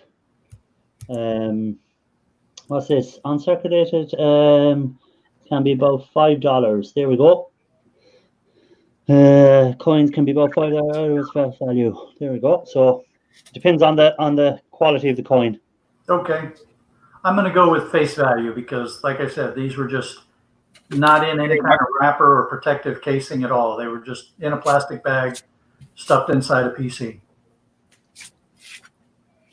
But I'll find somebody around here that knows coins and have them, take a look at it. And first, I got to find somebody that I trust that knows. Yeah, that's the other side of it. Take a look at it. Yeah, it's like when you're selling your gold, you have to make sure you find someone you can trust to give you the proper value or not try and rip you off. Yeah. There's plenty of places that'll try and rip you off. I remember I found a gold ring. It was an 18-karat gold ring, and it weighed, I forget what it weighed, but by the value of it, if I melted it, it would have been, we say value-wise, it would have been about maybe 700 quid, and they offered me 50 quid. So I go, oh no, that's not proper, and it's not this, and it's not that, and I said, it is, I tested it, it's 18 karat. They go, oh no, it's not, we tested on this, and I said, that's okay, give it back to me. So, and they go, oh well, we'll give you 200, and I said, no, forget about it now. Yeah. So they were obviously out to just rob you. Having a jeweler that you can trust is very, very important, especially if you have a wife that likes jewelry. So Jason Hughes is in from Diesel Guy's raid. Thanks for coming in, Jason. Thanks to Diesel Guy for sending people my way. I've had 2 raids tonight. I had Canadian Scrapper raided me, and now Diesel Guy has raided me. There's Ralph Morrick. He's back in he was in Diesel Guy's raid. He had he's been doing the rounds, Ralph. He likes appearing on everyone's panels and everyone's channels. He's what I call a panel whore.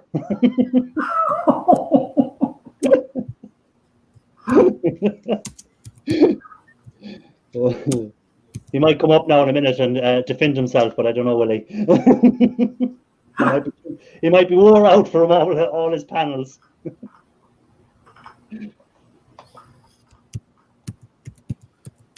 Oh, just as I say it, why will it not let me put him up? There we go. What are you talking about? Welcome. I was just saying you like to get around. I get around. So, did you hear what Shark Scrapper was saying earlier? You might have gone at that stage, but he was saying, have you ever melted a hard drive complete, everything in it, not taking it apart, just melted the hard drive with the discs and the board? And I have now only melted down the casings. I have the stack of discs because I know the discs in the big hard drives are aluminium, but the smaller ones of the laptop drives are usually glass. When I get another hard drive, like an oldie one, I will just melt the whole thing like that and see what happens. Cool. I want to see that. That'll probably be a big mess, and if I am able to turn that into an ingot, I'll just stamp that as HDD mystery ingot, because you don't really know what's in there. There's a tiny amount of copper in there. There is some steel bits. There's a lot of plastic also. I can even leave on the circuit board for fun. Like I said, the discs have they are aluminium and they have tiny bits of platinum in them, but that's not going to amount to much. So, Ralph, if you pour it into a big enough cone, won't they separate when you pour them so that you would get the different metals at different levels in the cone? No. They won't? No. Alloyed metals don't separate by just melting them. You need chemical processes for those. And in sometimes... what's that called? It was like reverse osmosis, but no, that's for other types of things. Reverse electroplating. If you want, I think Cody's lab. Somebody actually down me doing electronics. Watch a guy called Street. It's called I think Street Tips. He's called and a scientist, and he does that as in actually pouring the stuff. He's like PCBs and he puts acid or whatever on them, and he'll tell you the chemicals that he's used and all that, Caron, and then he starts as in showing you the concentrate coming out and all that. It's something else to watch. Oh, wow, you got that done already, Big Country Scrapper. Wow. There you go, Ralph. I was leaving that up there till you seen it. Yeah, I was moving windows around. Did you also film it?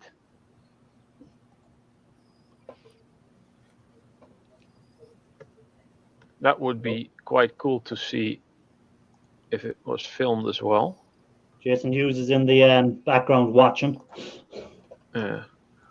I still have the little hammer over here because the last thing I cast was this thing that I did that yesterday. So need to and I've been making a deal with the diesel guy. I'm going to be casting bronze play buttons and maybe some silver ones as well.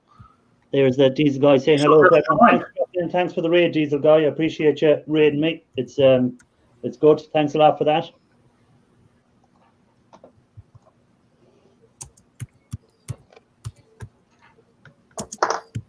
Yeah, you got that parcel from the diesel guy, wasn't it? You done that last night? Didn't film it, but can pour another and film it if you like.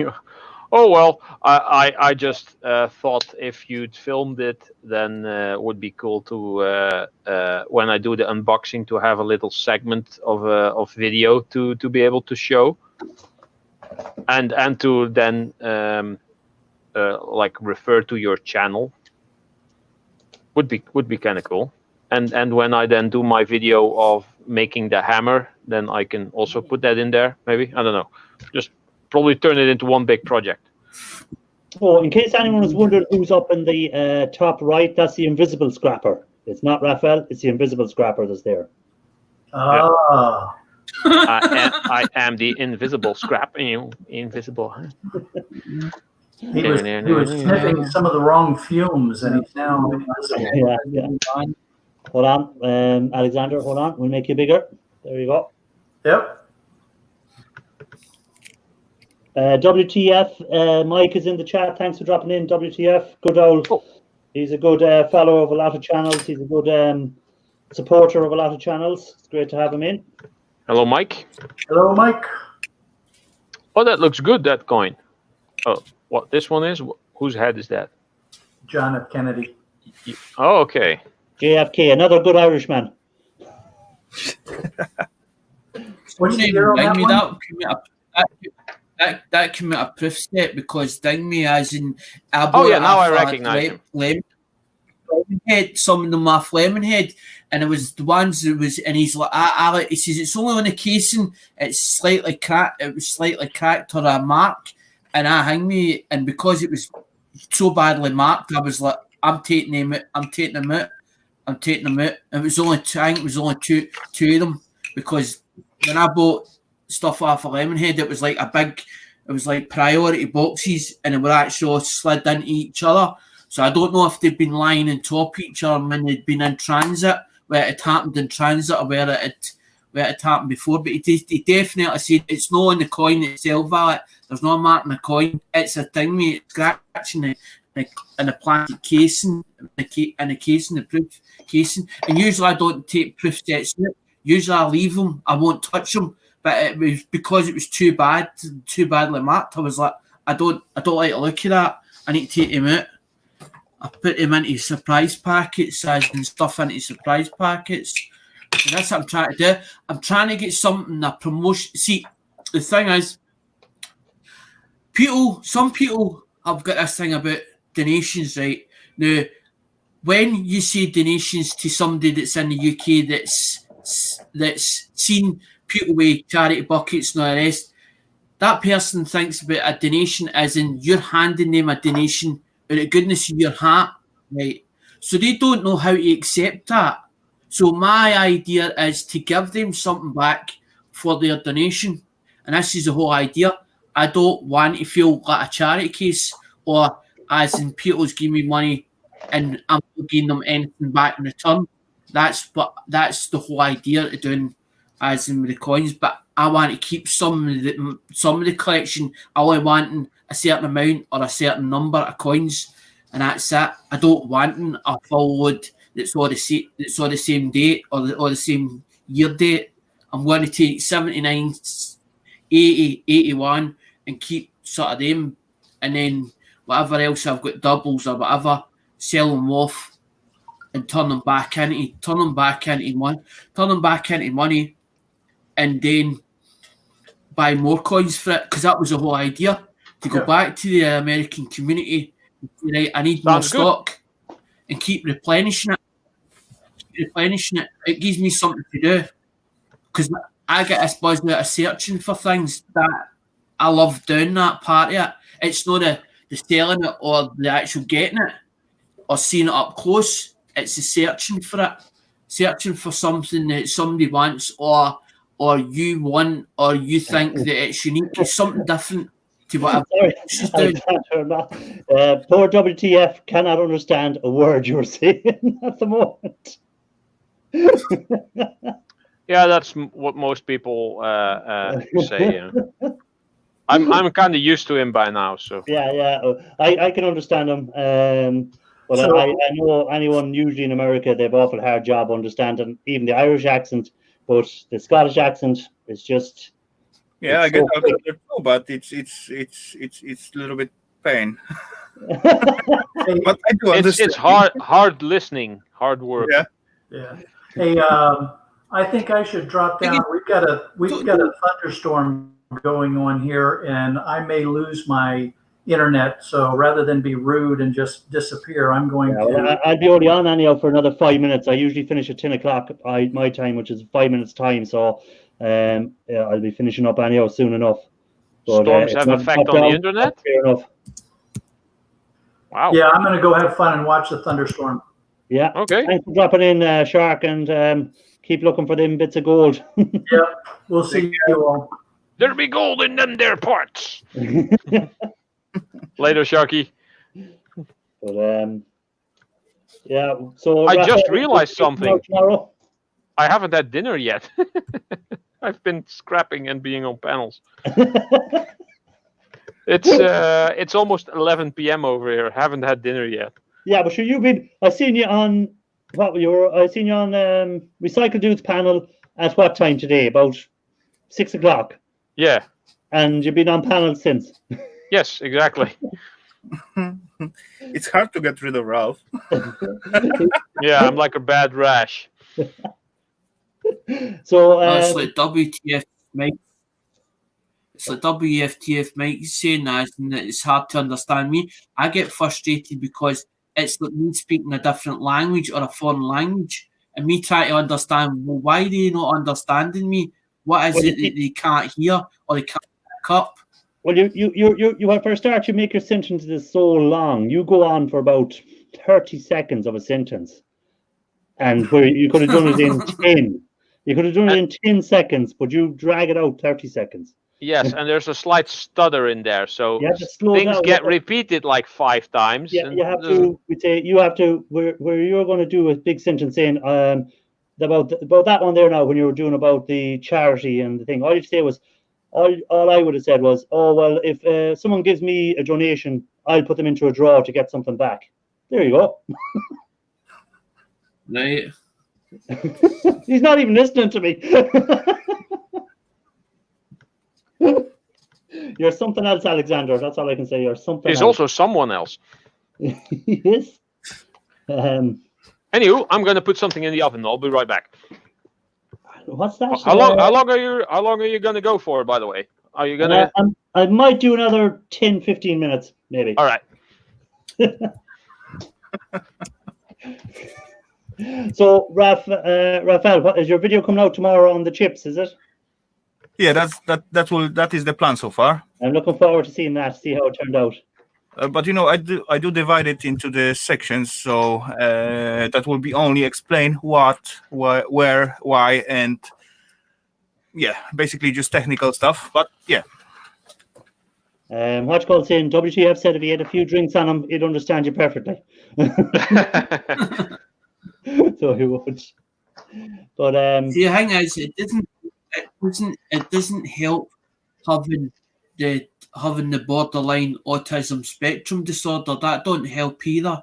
Plus, Yeah. my mum, when she used to talk, she had the same thing. It was like a stutter. She would, as if she would, it was like a stammer. She would get stuck on it, as in certain words. I don't know if there's any stutter with you. I just noticed you just talk so quick. I can understand it because again in Ireland we talk quick. But I can understand what you're saying. But a lot of people will find it awful hard to keep up because you just go quick.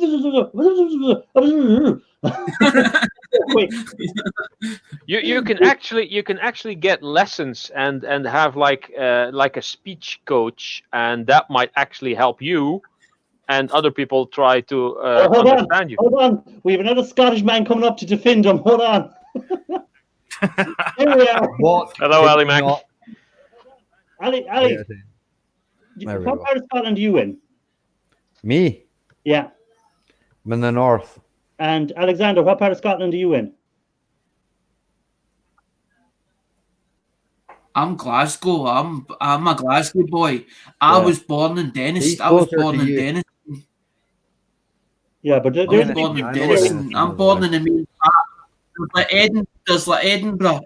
Glasgow is the main stop for, as in the Glasgow Central is the main stop for to go to London, as in you go through to London, Greenock. as in on the Greenock's way. close to him. Greenock's close to you, Smithy, yeah. Like, you don't talk as quick. You like a lot of I have a Scotland. West Coast. I have a North West Coast accent.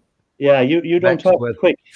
So you don't. The Invernessians, I picked up over the years I've lived in Inverness, right? We speak a lot slower there. It actually took me some time to start understanding Ali Mac, but because I got used to his way of talking, it was slightly easier for me to understand Alexander. Yeah. But that took me even longer actually. But yeah, I understand Yeah, well, Alexander oh, perfectly. thank God we have a translator now. He's What's not the that point hard of to getting such a understand. rush? I He agree. just gets excited and then he speaks fast. But then most folk that I know that come down from his area speak that way. You know, Yeah, so well, Glaswegians it's always normal. It's normal for him. Yeah, it's Inverness standard is- operating procedure. I'm what you would consider a tuchter, A what? Alexander. That's what I am to you, right? You are the only man here that'll probably know what that means. So yes, Inverness is farming country, but I actually live in the city, so How are you getting on with the new Audi that you bought? I haven't done anything to it. I've been working on my daily. Yeah, I've been breaking bolts on that, so that's been fun. It's a nice Audi you picked up for that money. It will be when I'm finished. Yeah. No, but even like the body is in good condition. Like, The Audis usually are. Most of them are galvanized. So Yeah. it's only like, I mean, I know it's not been looked after. So the It's a wind- rough dog. It's a rough dog. It's a rough dog the now. It's a rough dog, as Morris would call it. It's a rough dog the now, as in it's sick. But because Ali's got it, it'll not be sick for much longer. Put it that way. By the time he's finished, it needs a bit of TLC. Oh, it certainly needs that. So I was going to say there to Ali, I was going to say something else, something that popped into my head, but then it popped out again as quick. Oh yeah, how did you pick that car up so cheap? How How did I did you- pick it up so cheap? I bought 2 cars the same day. Yeah. Okay. So it belonged to a friend who was going to buy it, and then he decided he wasn't going to buy it, and then I bought it. So, but my mate had owned it prior to that, you know, and it was a mate. It was just friends, you know.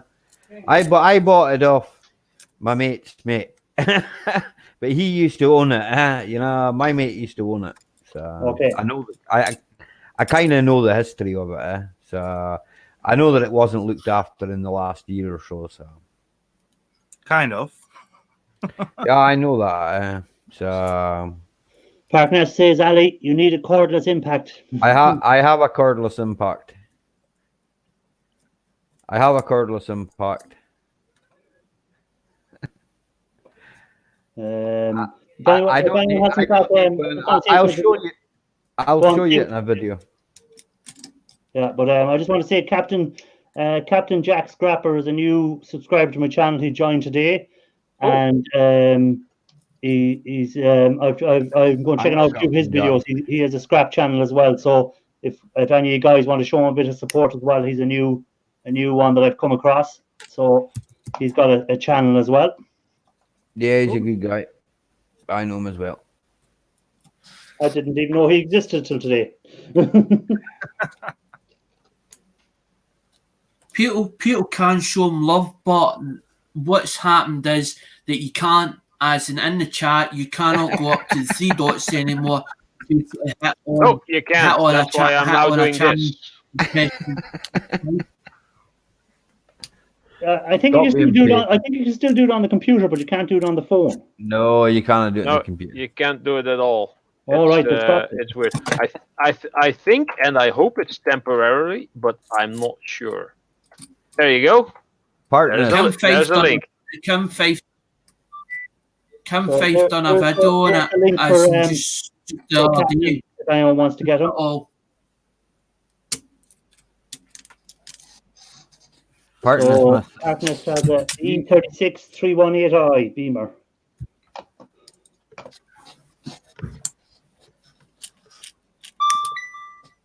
Bing. So what are you working on, Ralph? There, what are you at? Oh, hold on. Let me see. I have to like subscribe and hit the bell. Oh, here's something I wanted to ask. Because you said he's a subscriber since today. Did you get a notification that he subscribed to your channel? Yeah. I am not getting any notifications of people subscribing to my channel at all. I haven't seen them in at least 3 or 4 months, Okay. maybe longer. Is Yeah, that something that has been changed, or? No, well, mine worked today. Now, again, we'd say I got 5 new subscribers in the last 2 days, but only 2 of them showed up as who they were. See, if they have their settings to private, you won't see them. They won't show up. Ah, yes, that's it. Yes, Yeah. I knew this Yeah, actually. that would be the reason. Yeah. Yeah. You know, so I got 2. If they're not set to private, you'll get them. Usually, if they have a channel themselves, they'll show up. But if they don't have a channel and they're just they're set it to private, they won't show up as a subscriber. But you'll get the number, but you won't see who they are. Ah, that's it. Yeah. Jason, that sounds fun.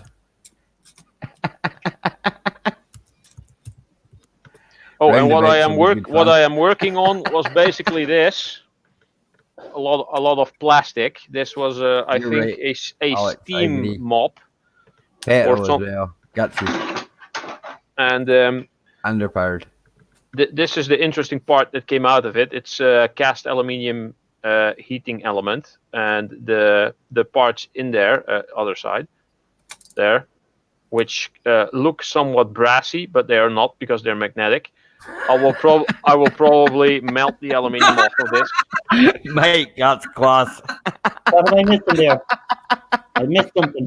Slowly assembling a new girlfriend. With enough patience and luck, she shall be an actual girl. Yes. Imagine that. A woman you can It's all right. stuff in the closet when you're done with her. Partners works in Halfords. He'll get all his parts cheap. Just gonna WTF, Weird cramp in my head. is so well, Ralph. You'll get staff discount, Alex. Right. It's like that movie Weird Science. BMWs are good cars. Here they are. They're good cars, but when they break down, they're a pain in the backside. Water pumps and things like that tend to be a pain in the Don't be ass. saying that. I have a BMW. Don't be telling me bad news. Timing change as well, stretch. Oh, I had the what's called one, that one they done from 08 to 11, where the timing chain used to break on They them. done a 3 series, they done a 5 series, and they done a 7 series. And the 7 series is prone to the fuel pumps in the back going, and you can't. The fuel pumps are a big thing, but you're talking about 1,500 quid just for the fuel, just for the pump alone on it. You should do And cars too next to fives are coin. all right. I did my see. Focus pump. They Ralph, used to burn Ralph. themselves out all the time. My dad, that's what his job was. I was 8 year old. I was They're 8 good, year old yeah. when I was helping him. I Oh. do cars. I swapped down cars when I was 20. When I was 27, I worked in a garage, as in Backstreet Garage, as in doing valeting. Actually, for a thing, I used car dealer, a second-hand car dealer. So I've been in just about every car, as in Porsches, Rolls Royces, BMWs, you name it. I've been in them. They are. As in time, we getting a lift home at night time. They're good drift cars. Jason's into his drifting his cars. Here, BMWs, though, the big ones are good at drifting. I'd have to say that about them myself. I drifted a car one night, but I wasn't planning on drifting it. It kind of drifted into Yeah, the ditch. same here. It kind of drifted itself, did it? My It old wasn't my plan to my old drift it, but it drifted. I That had could be fun. a Volvo 340 DL at some point from like 1985, and was that was talking about cars, mate. rear wheel driven. So yeah, that drifted a bit at some point. That was quite funny. Yeah. I think every car owner nearly has to have one accident at least in their life. Oh, aye. Well, I think I already had mine. So Yeah, I've had mine, so hopefully. I was quite glad that partners told me that my windscreen could be fixed, and that's a relief off my mind. Because it don't see a windscreen for that car, right? It'll cost me on my insurance, and I really grudge paying them for it. So I've got to pay an excess on the windscreen now, and the windscreen for that Audi will be. Oof, I wouldn't like to think. It's not any bigger than a 5p piece, partners, man. Look in the video, he was talking about cars, Mike, yeah. He was on about BMWs, Yeah, in here you can get fixed your glass as well with no biggie. There's not a big deal. As far as well, if I don't think it's that big, Raphael.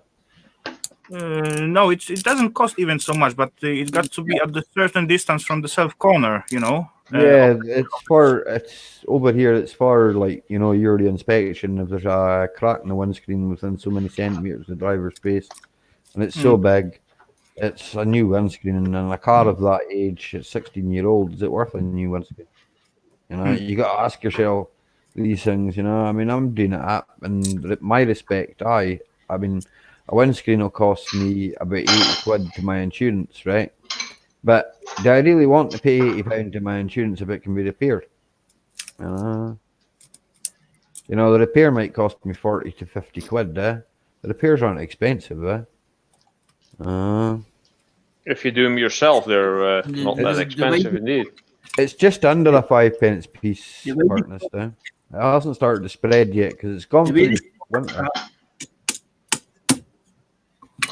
The way they stop a crack, I watched them do it in the YouTube video. The way they stop a crack in a windscreen is they drill two holes in it. They drill 2 holes, one at the end and one at the start of it, and then you ding me and then put the glue into it.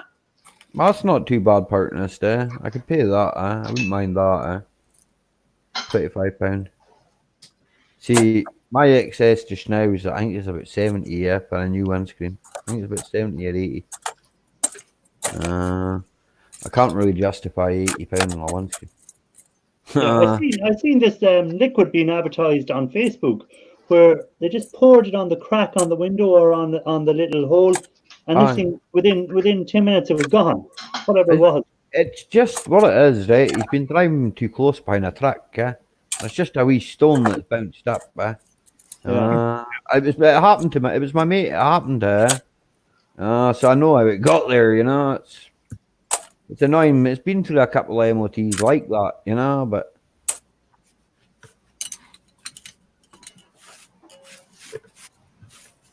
it's okay, Mike. Right? You can understand me, surely. I mean, I've just been talking about the scrap. Yes, I can understand you, and stop calling me Shirley. I don't call you Shirley. Silly Dutchman.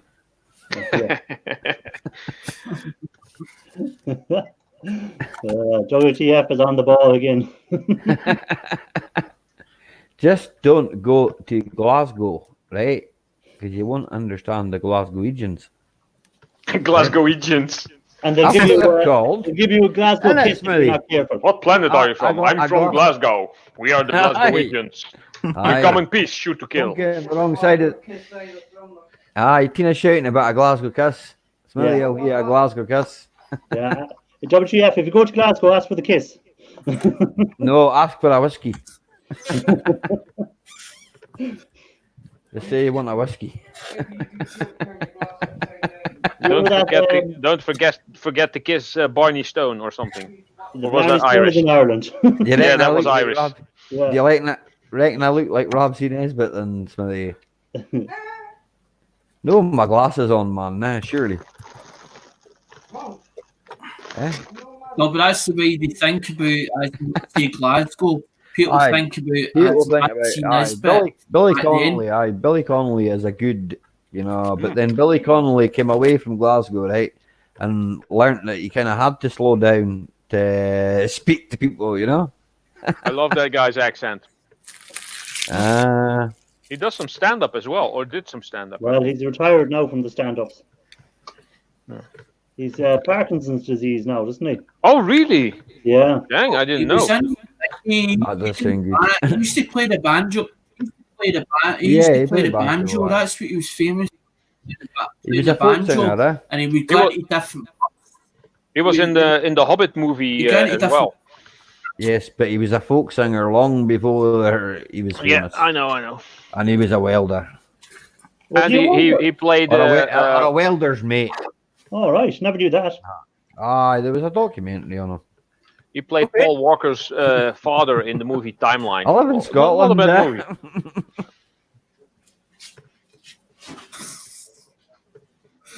I'm pretty sure that's why pedals aren't allowed to participate in races. That could be true, Mike. I'm not too sure about that one. eh? Jesus Christ. That could be right. I don't know.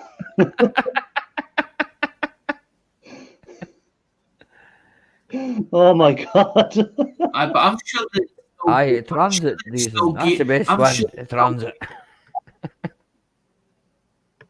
I'm sure that Still Game was Tune the Fat originally, and then they changed it as in Tune the Fat. They changed No, the Tune there the was Fat clips. as in There two. was clips. Right. There was clips of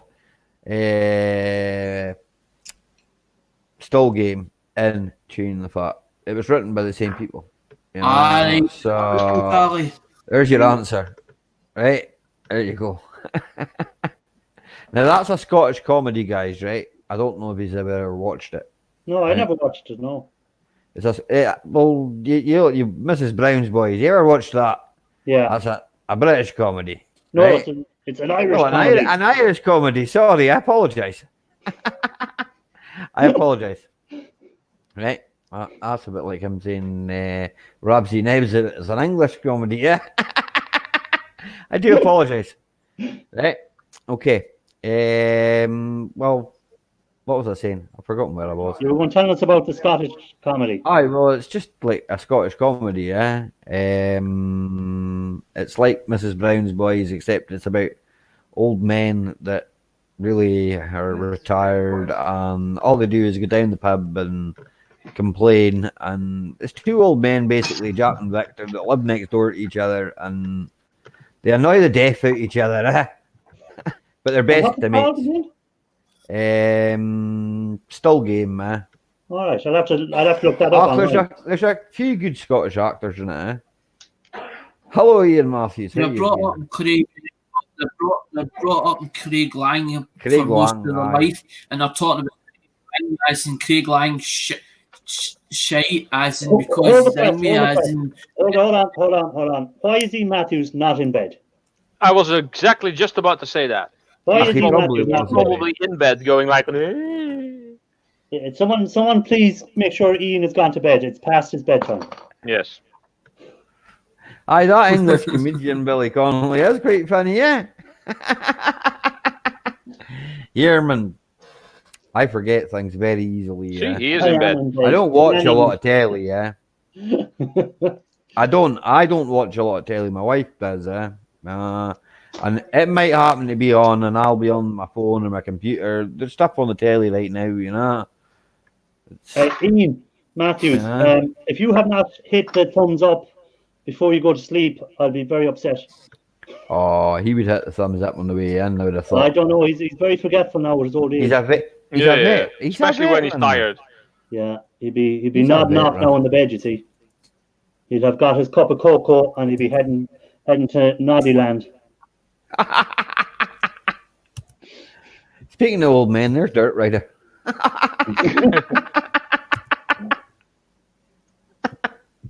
Hey, Pop Scrap. I didn't see you.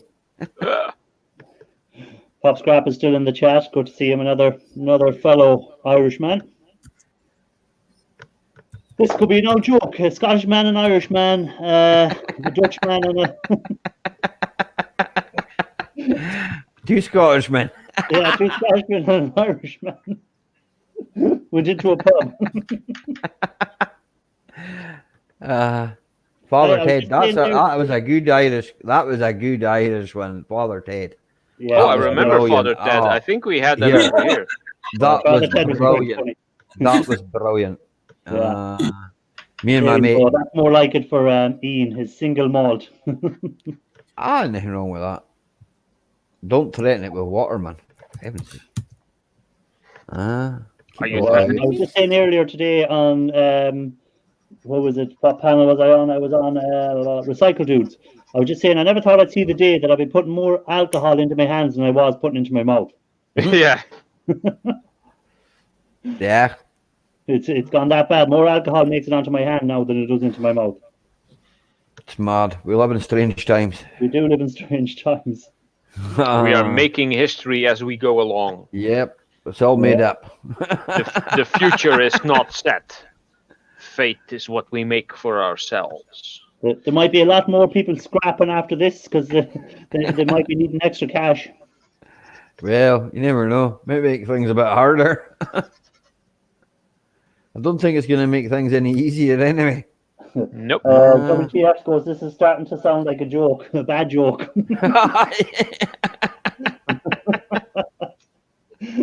I don't know what it's like down your way, but it's all shut up here. I was Yeah, out. everything is I was out. closed. I was out earlier on, and I happened to go through to make sure my mother was all right, right? And there was no one on the road, right? Not a soul. So it's a bit weird. Poor Eileen couldn't come up onto the panel in Recycle Dudes stream because there was too many of us up there. It was overpopulated. It was overpopulated with scrappers already. And then Well. Recycle Dude disappeared himself in the middle of it and left Ralph in charge of it. Yeah. I was top left corner guy. Oh, that's why it's not Oh, coming up yellow. Don't let Raphael hear you say that, Partnest. One Irishman, Exiled a Paul. Dutch guy in the pole in Denmark.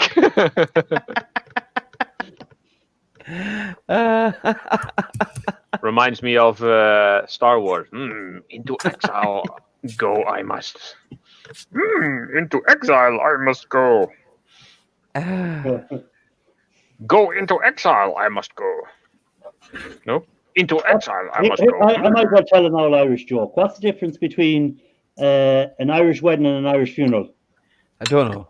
There's one less Snack? drunk at the funeral. One last drunk at the funeral. Brilliant. Boom, I'm here all week.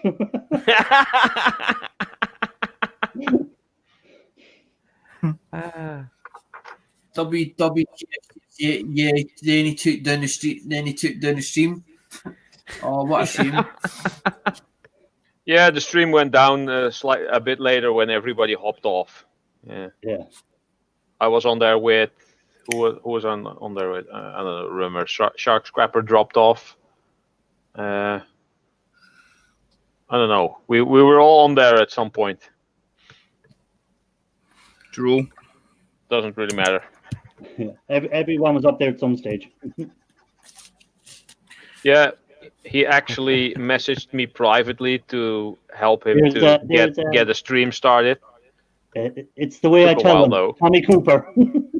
Anyone remember Tommy Cooper? Oh yeah, I remember Tommy Cooper. Heart Attack on stage. Yeah, and everyone thought it was part of the show. Yeah. Yeah. Oh, I've seen those. I've seen that. It's really. Oh, Just like that. Just like I that. like the part. Glass, bottle, glass. That thing that he did. Yeah. Let's see. The drunk guy could. Hey there, Ian.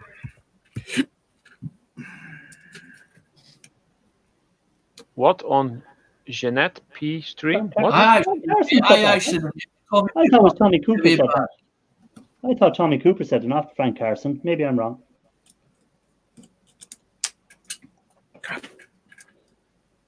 Tommy Cooper's the one that died in stage anyway. I Yeah, know he was that. the one that Yeah. died on stage and everyone thought it was part of the act. Ah, Yeah. Still have a magician. You put a magician chat on. We used to do that with the thing, with the thing, as because it What's that to? like like a string on it, as in Yeah, a sort of it string, has but it the was a tassel sort on of the red. back of it. Yeah. I used to have a feather duster, and he used to use it as a tickling stick. That's what he used to do, and that's what he used to say, just like that. That was his favourite. That was his Now, that was favourite it, just line. like that, yeah. Watch Cole came up with it there. Parknest, he's right, just like that. Just like that.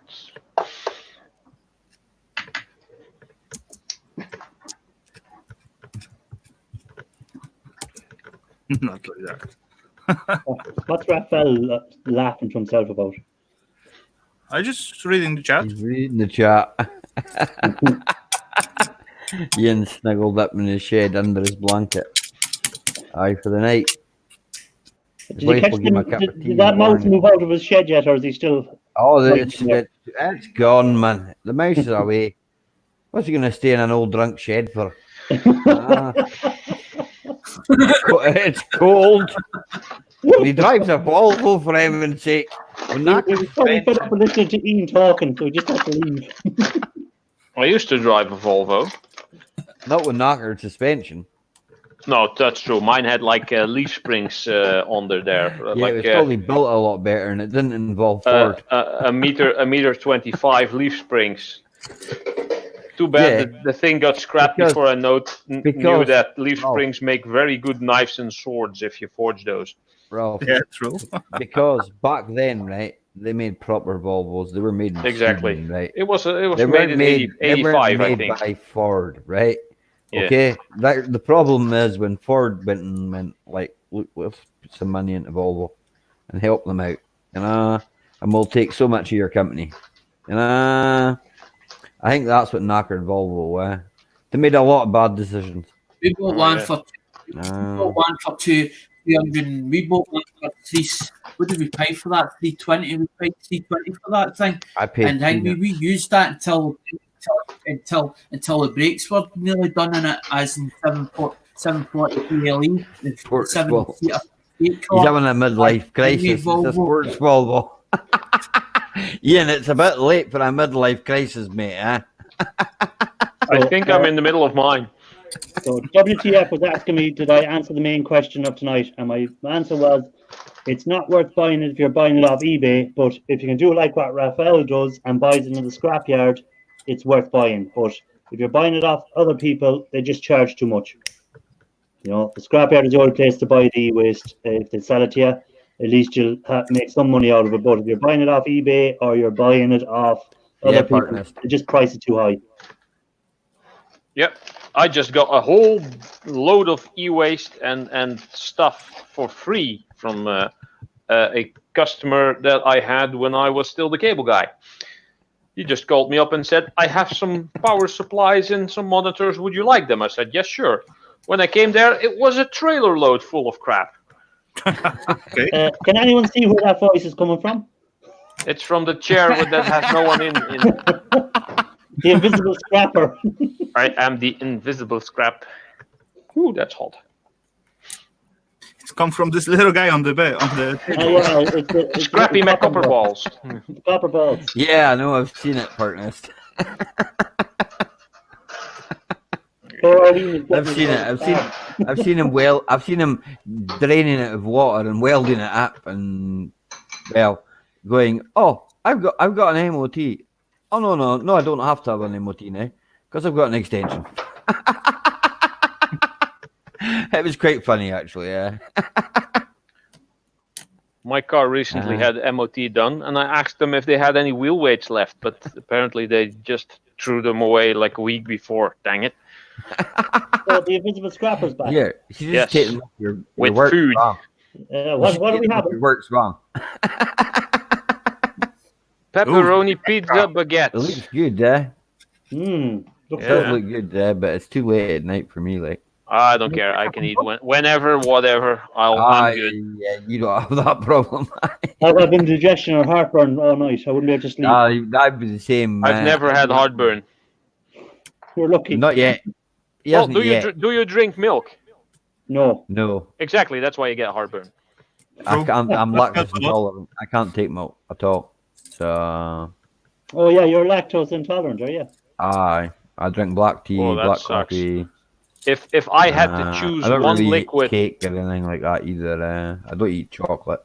Hey guys, this is another Toblerone channel is the one I thing met that I when I was should. on YouTube at the very beginning. Grant McIntosh. oh, Hey, hello, yeah. Grant McIntosh. Long time no Yeah. see. Yeah, so it is. The worm guy. The Worm Man. That's how I got to know him. He was eating worms because he made it to, I don't know, what was it, 1,000? 1,000. Any cider to wash those down with? Cider? No. Yeah, but he actually Worms. breeds worms as well. He actually breeds Yeah, I've worms. seen a few Yeah. videos. These And then worms. he decided to make a worm sandwich, I think. I now know a few worms, man. They try to eat them. And Jimmy C, I think, gets worms as well, didn't he, one time? Did Oh he? yeah, he actually baked them. Yeah. Ah, tasty maybe. I don't know. Yeah. Yeah, he I'm fried gonna them eat on them myself. the pan and put some things to it, and yeah, it look okay together. After all, So if you want to check out their videos at some stage, you'll be able to see them. and he not complain about the taste later on as well. So I terrible still think, ones. did anyone see the time Grant McIntosh was swatted? Grant Martin, he sent them to Jimmy C. No. no, Oh, Him to- Grant was him swatted. Send him more. He was. Yeah. I live in Grant McIntosh was Scotland. Don't swatted. send them to me. I'll only use them for fishing.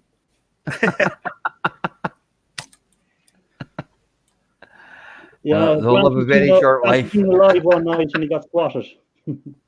no good. But those swatting thing is quite popular in US, I guess. Yeah, but it can be quite dangerous. Never mind popular. Yeah, that's right. But I don't Nah, see but many happens in the no US. over here. No A friend of over a here, friend of mine got killed during a SWAT. They came in guns blazing because they said there was like a meth lab or something there because it was a drug infested area and they were just playing video games. And they were being quite loud about it because they were playing shooters. So Okay. yeah, the SWAT team, and this was an actual SWAT. This was just the Seen cops that knocking at the two-partners. door. This was the special forces knocking down their door. Okay. So And what, I guess where they was went he- in with the door. what country was he in? I don't remember. Somewhere in the US, I think. Oh, it was US. I was going to say it didn't happen in Europe. Yeah. Nah, over here it's a bit harder. Yeah, I saw Cab 7. He had a knock on his door, and it was the cops. That's not really swatting. Oh, when was that done? I didn't know Cap 7. That was done to Cap 7. But we all know the police guys in here at our place, they are not as aggressive and they doesn't have so much No. right like in the US. No, they're not going to shoot you. No, it's take a the little worst, bit. the worst they can do in the UK, right, is come through your door. Yeah. I had a friend who was living in London, Fine, and at the time of the troubles with the IRA and all that sort of going on. So he wasn't involved in any of that, but he was just working in London. But he had a few drinks one night, and he went outside to have a cigarette. But he had a cigarette lighter in the shape of a gun. Oh, All right. So someone seen him standing outside, and they reported an Irish man standing outside a house with a gun. Oh, And next thing, the SWAT came in and kicked the door in and had them on the floor, guns pointing at them. And then they discovered it was a cigarette lighter, and they were just having a smoke. that's what my stepbrother does. He's in that side of the police. Yeah, in the anti-terrorism. Terrorist, anti-terrorism. Yeah. He says it's pretty horrible, mate. He works down in London. He deals a lot with gangs and stuff like that, mate. You know, but that was in the time when the IRA were active around England. So it was kind of, if you were Irish at the time and you were carrying any sort of weapon, you were in trouble. They're pretty much up here. You don't have to have a license for it. Yeah. I think they can still be you can get a hold of it in the dark market. I mean, you get a hold of anything there, like.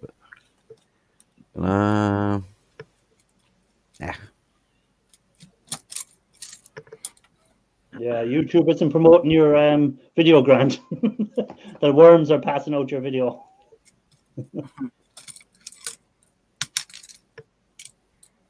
I don't think they would want to promote it, to be fair. They don't want to promote swatting. Yeah. No, it's not something they would want to promote. It goes against their terms and conditions, I would say. But yeah, it's quite dangerous. It's basically an attempt at manslaughter, because, like I said, the person, the friend of mine who I didn't know, that got killed. It's basically someone was so pissed off at that guy that they wanted to try to hurt him or at least scare the crap out of him, and he got killed. And they never found who did it. Okay. Yeah, I found that funny as well. No, Ian, you can't. Got one over there, though, eh? You can't get any Matthew stickers on the dark web. Yeah, you can't get any Matthew stickers from Ian Matthews. Well, I managed to get one from Ian Matthews.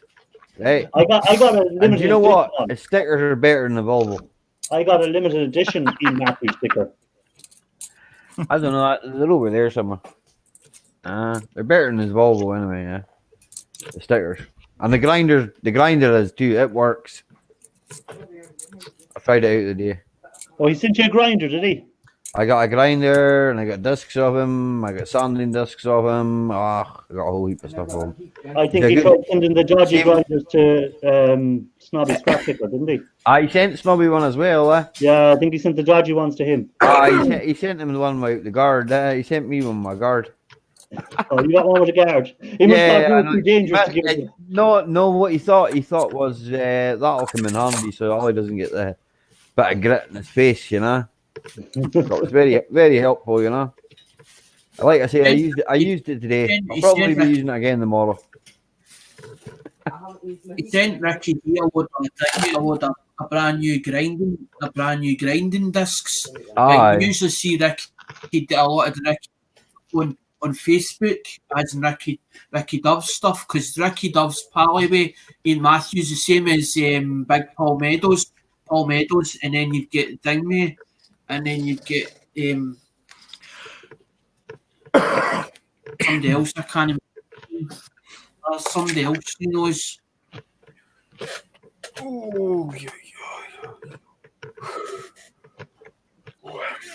So that's how I know a lot of people was through Ian Matthews, because originally I was watching Ian Matthews videos back at the start, even before I ended up becoming a YouTube. You're a nice guy. Even Tina said you were a nice guy. Yeah. She says she's folding clothes behind me. Yeah. She says thank you very much for the grinder and the heat gun for me, or the other way around. Sorry. Yeah, well, Captain and joking aside, Ian is actually a good guy. When I went to Liverpool that time and he came down to meet me, he was really sound, and he even gave me a Rolex watch. Believe it or not, a real Rolex watch. I'm sure it's real. Anyway, I trust him. He said it was real, so I believe it was real, and I believe him. You know, he's such a generous guy. Like a Rolex watch, it was so good of him. He's a good guy. What is? Unfortunately, he drives a Volvo. Male snail.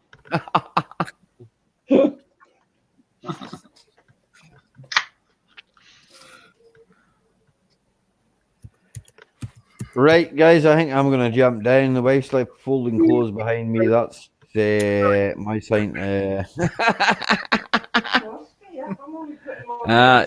Yes, Shark Scrapper, that was the video. Right. That was the video. That's what he got for drinking whiskey. That's what he got for drinking whiskey. Yeah, I'm gonna say exactly. I'm gonna hop off because I feel tired and well, I'm going to be finishing up in a minute anyhow because it's gone past my. I said I was going to do a half an hour more. I've actually done 40 minutes more. Yeah. So funny how that works. No worries. I blame you, Ralph. It's always yes, you come on. I have to stay on that bit longer. You come on late, you see. Yeah, well, it's always my fault. You know, some time ago I end up with over 6 hours, 6.5 or something like that. Yeah. So, anyway, how many panels have you been on today, Ralph? Let's see. After I got my scrap, Okay, so I am off, guys. Take care. See ya. Later, Rafael. I started at Recycle Dude. Gil Skills hopped on. Many people hopped on. Where was I then? Did you go to Dirt or no Diesel Guy? No, On Diesel Guy? Diesel Guy was on. Was I on, at Diesel Guy at someone else before Diesel Guy in between Recycle Dude? Did you go to Canadian Scrapper? No. Okay. I think it was Recycle Dude, Diesel Guy, and then here actually. So only And three. Gil- No, I was in chat at Gil Skills because it was the lunchtime shenanigans. Oh my Gil God, Skills you've hopped on panel at Recycle Dude. already been on 3 panels. Jesus, you must have Only 3, yeah, but I've been on each of them for quite a few hours. So Yeah. hey, it was fun. This was a good Easter Monday. Yeah, a good way to pass the Monday. Yeah. So it is. Right, guys, I'm going to call it at that. It's 20 to 11 my time, 20 to 12 your time, Ralph. Yes. So, and Alexander, you're still same time as me, 20 to 11. So, guys, thanks for coming on, and thanks to everyone in the chat. Ian Matthews, sorry for giving you such a hard time, and you're not here to defend yourself. So, but everyone else has been in the chat, guys. Thanks a lot, and anyone that hasn't subscribed to my channel, what's wrong with you? Get hitting that button, and that's it, guys. Take it easy, and thanks a lot for being on the panel, everyone that was there. And see you next week, and check out my video on Thursday, and I think Rafael Scrapper will have a video tomorrow if anyone wants to catch that. So thanks, guys, and see you on the next one.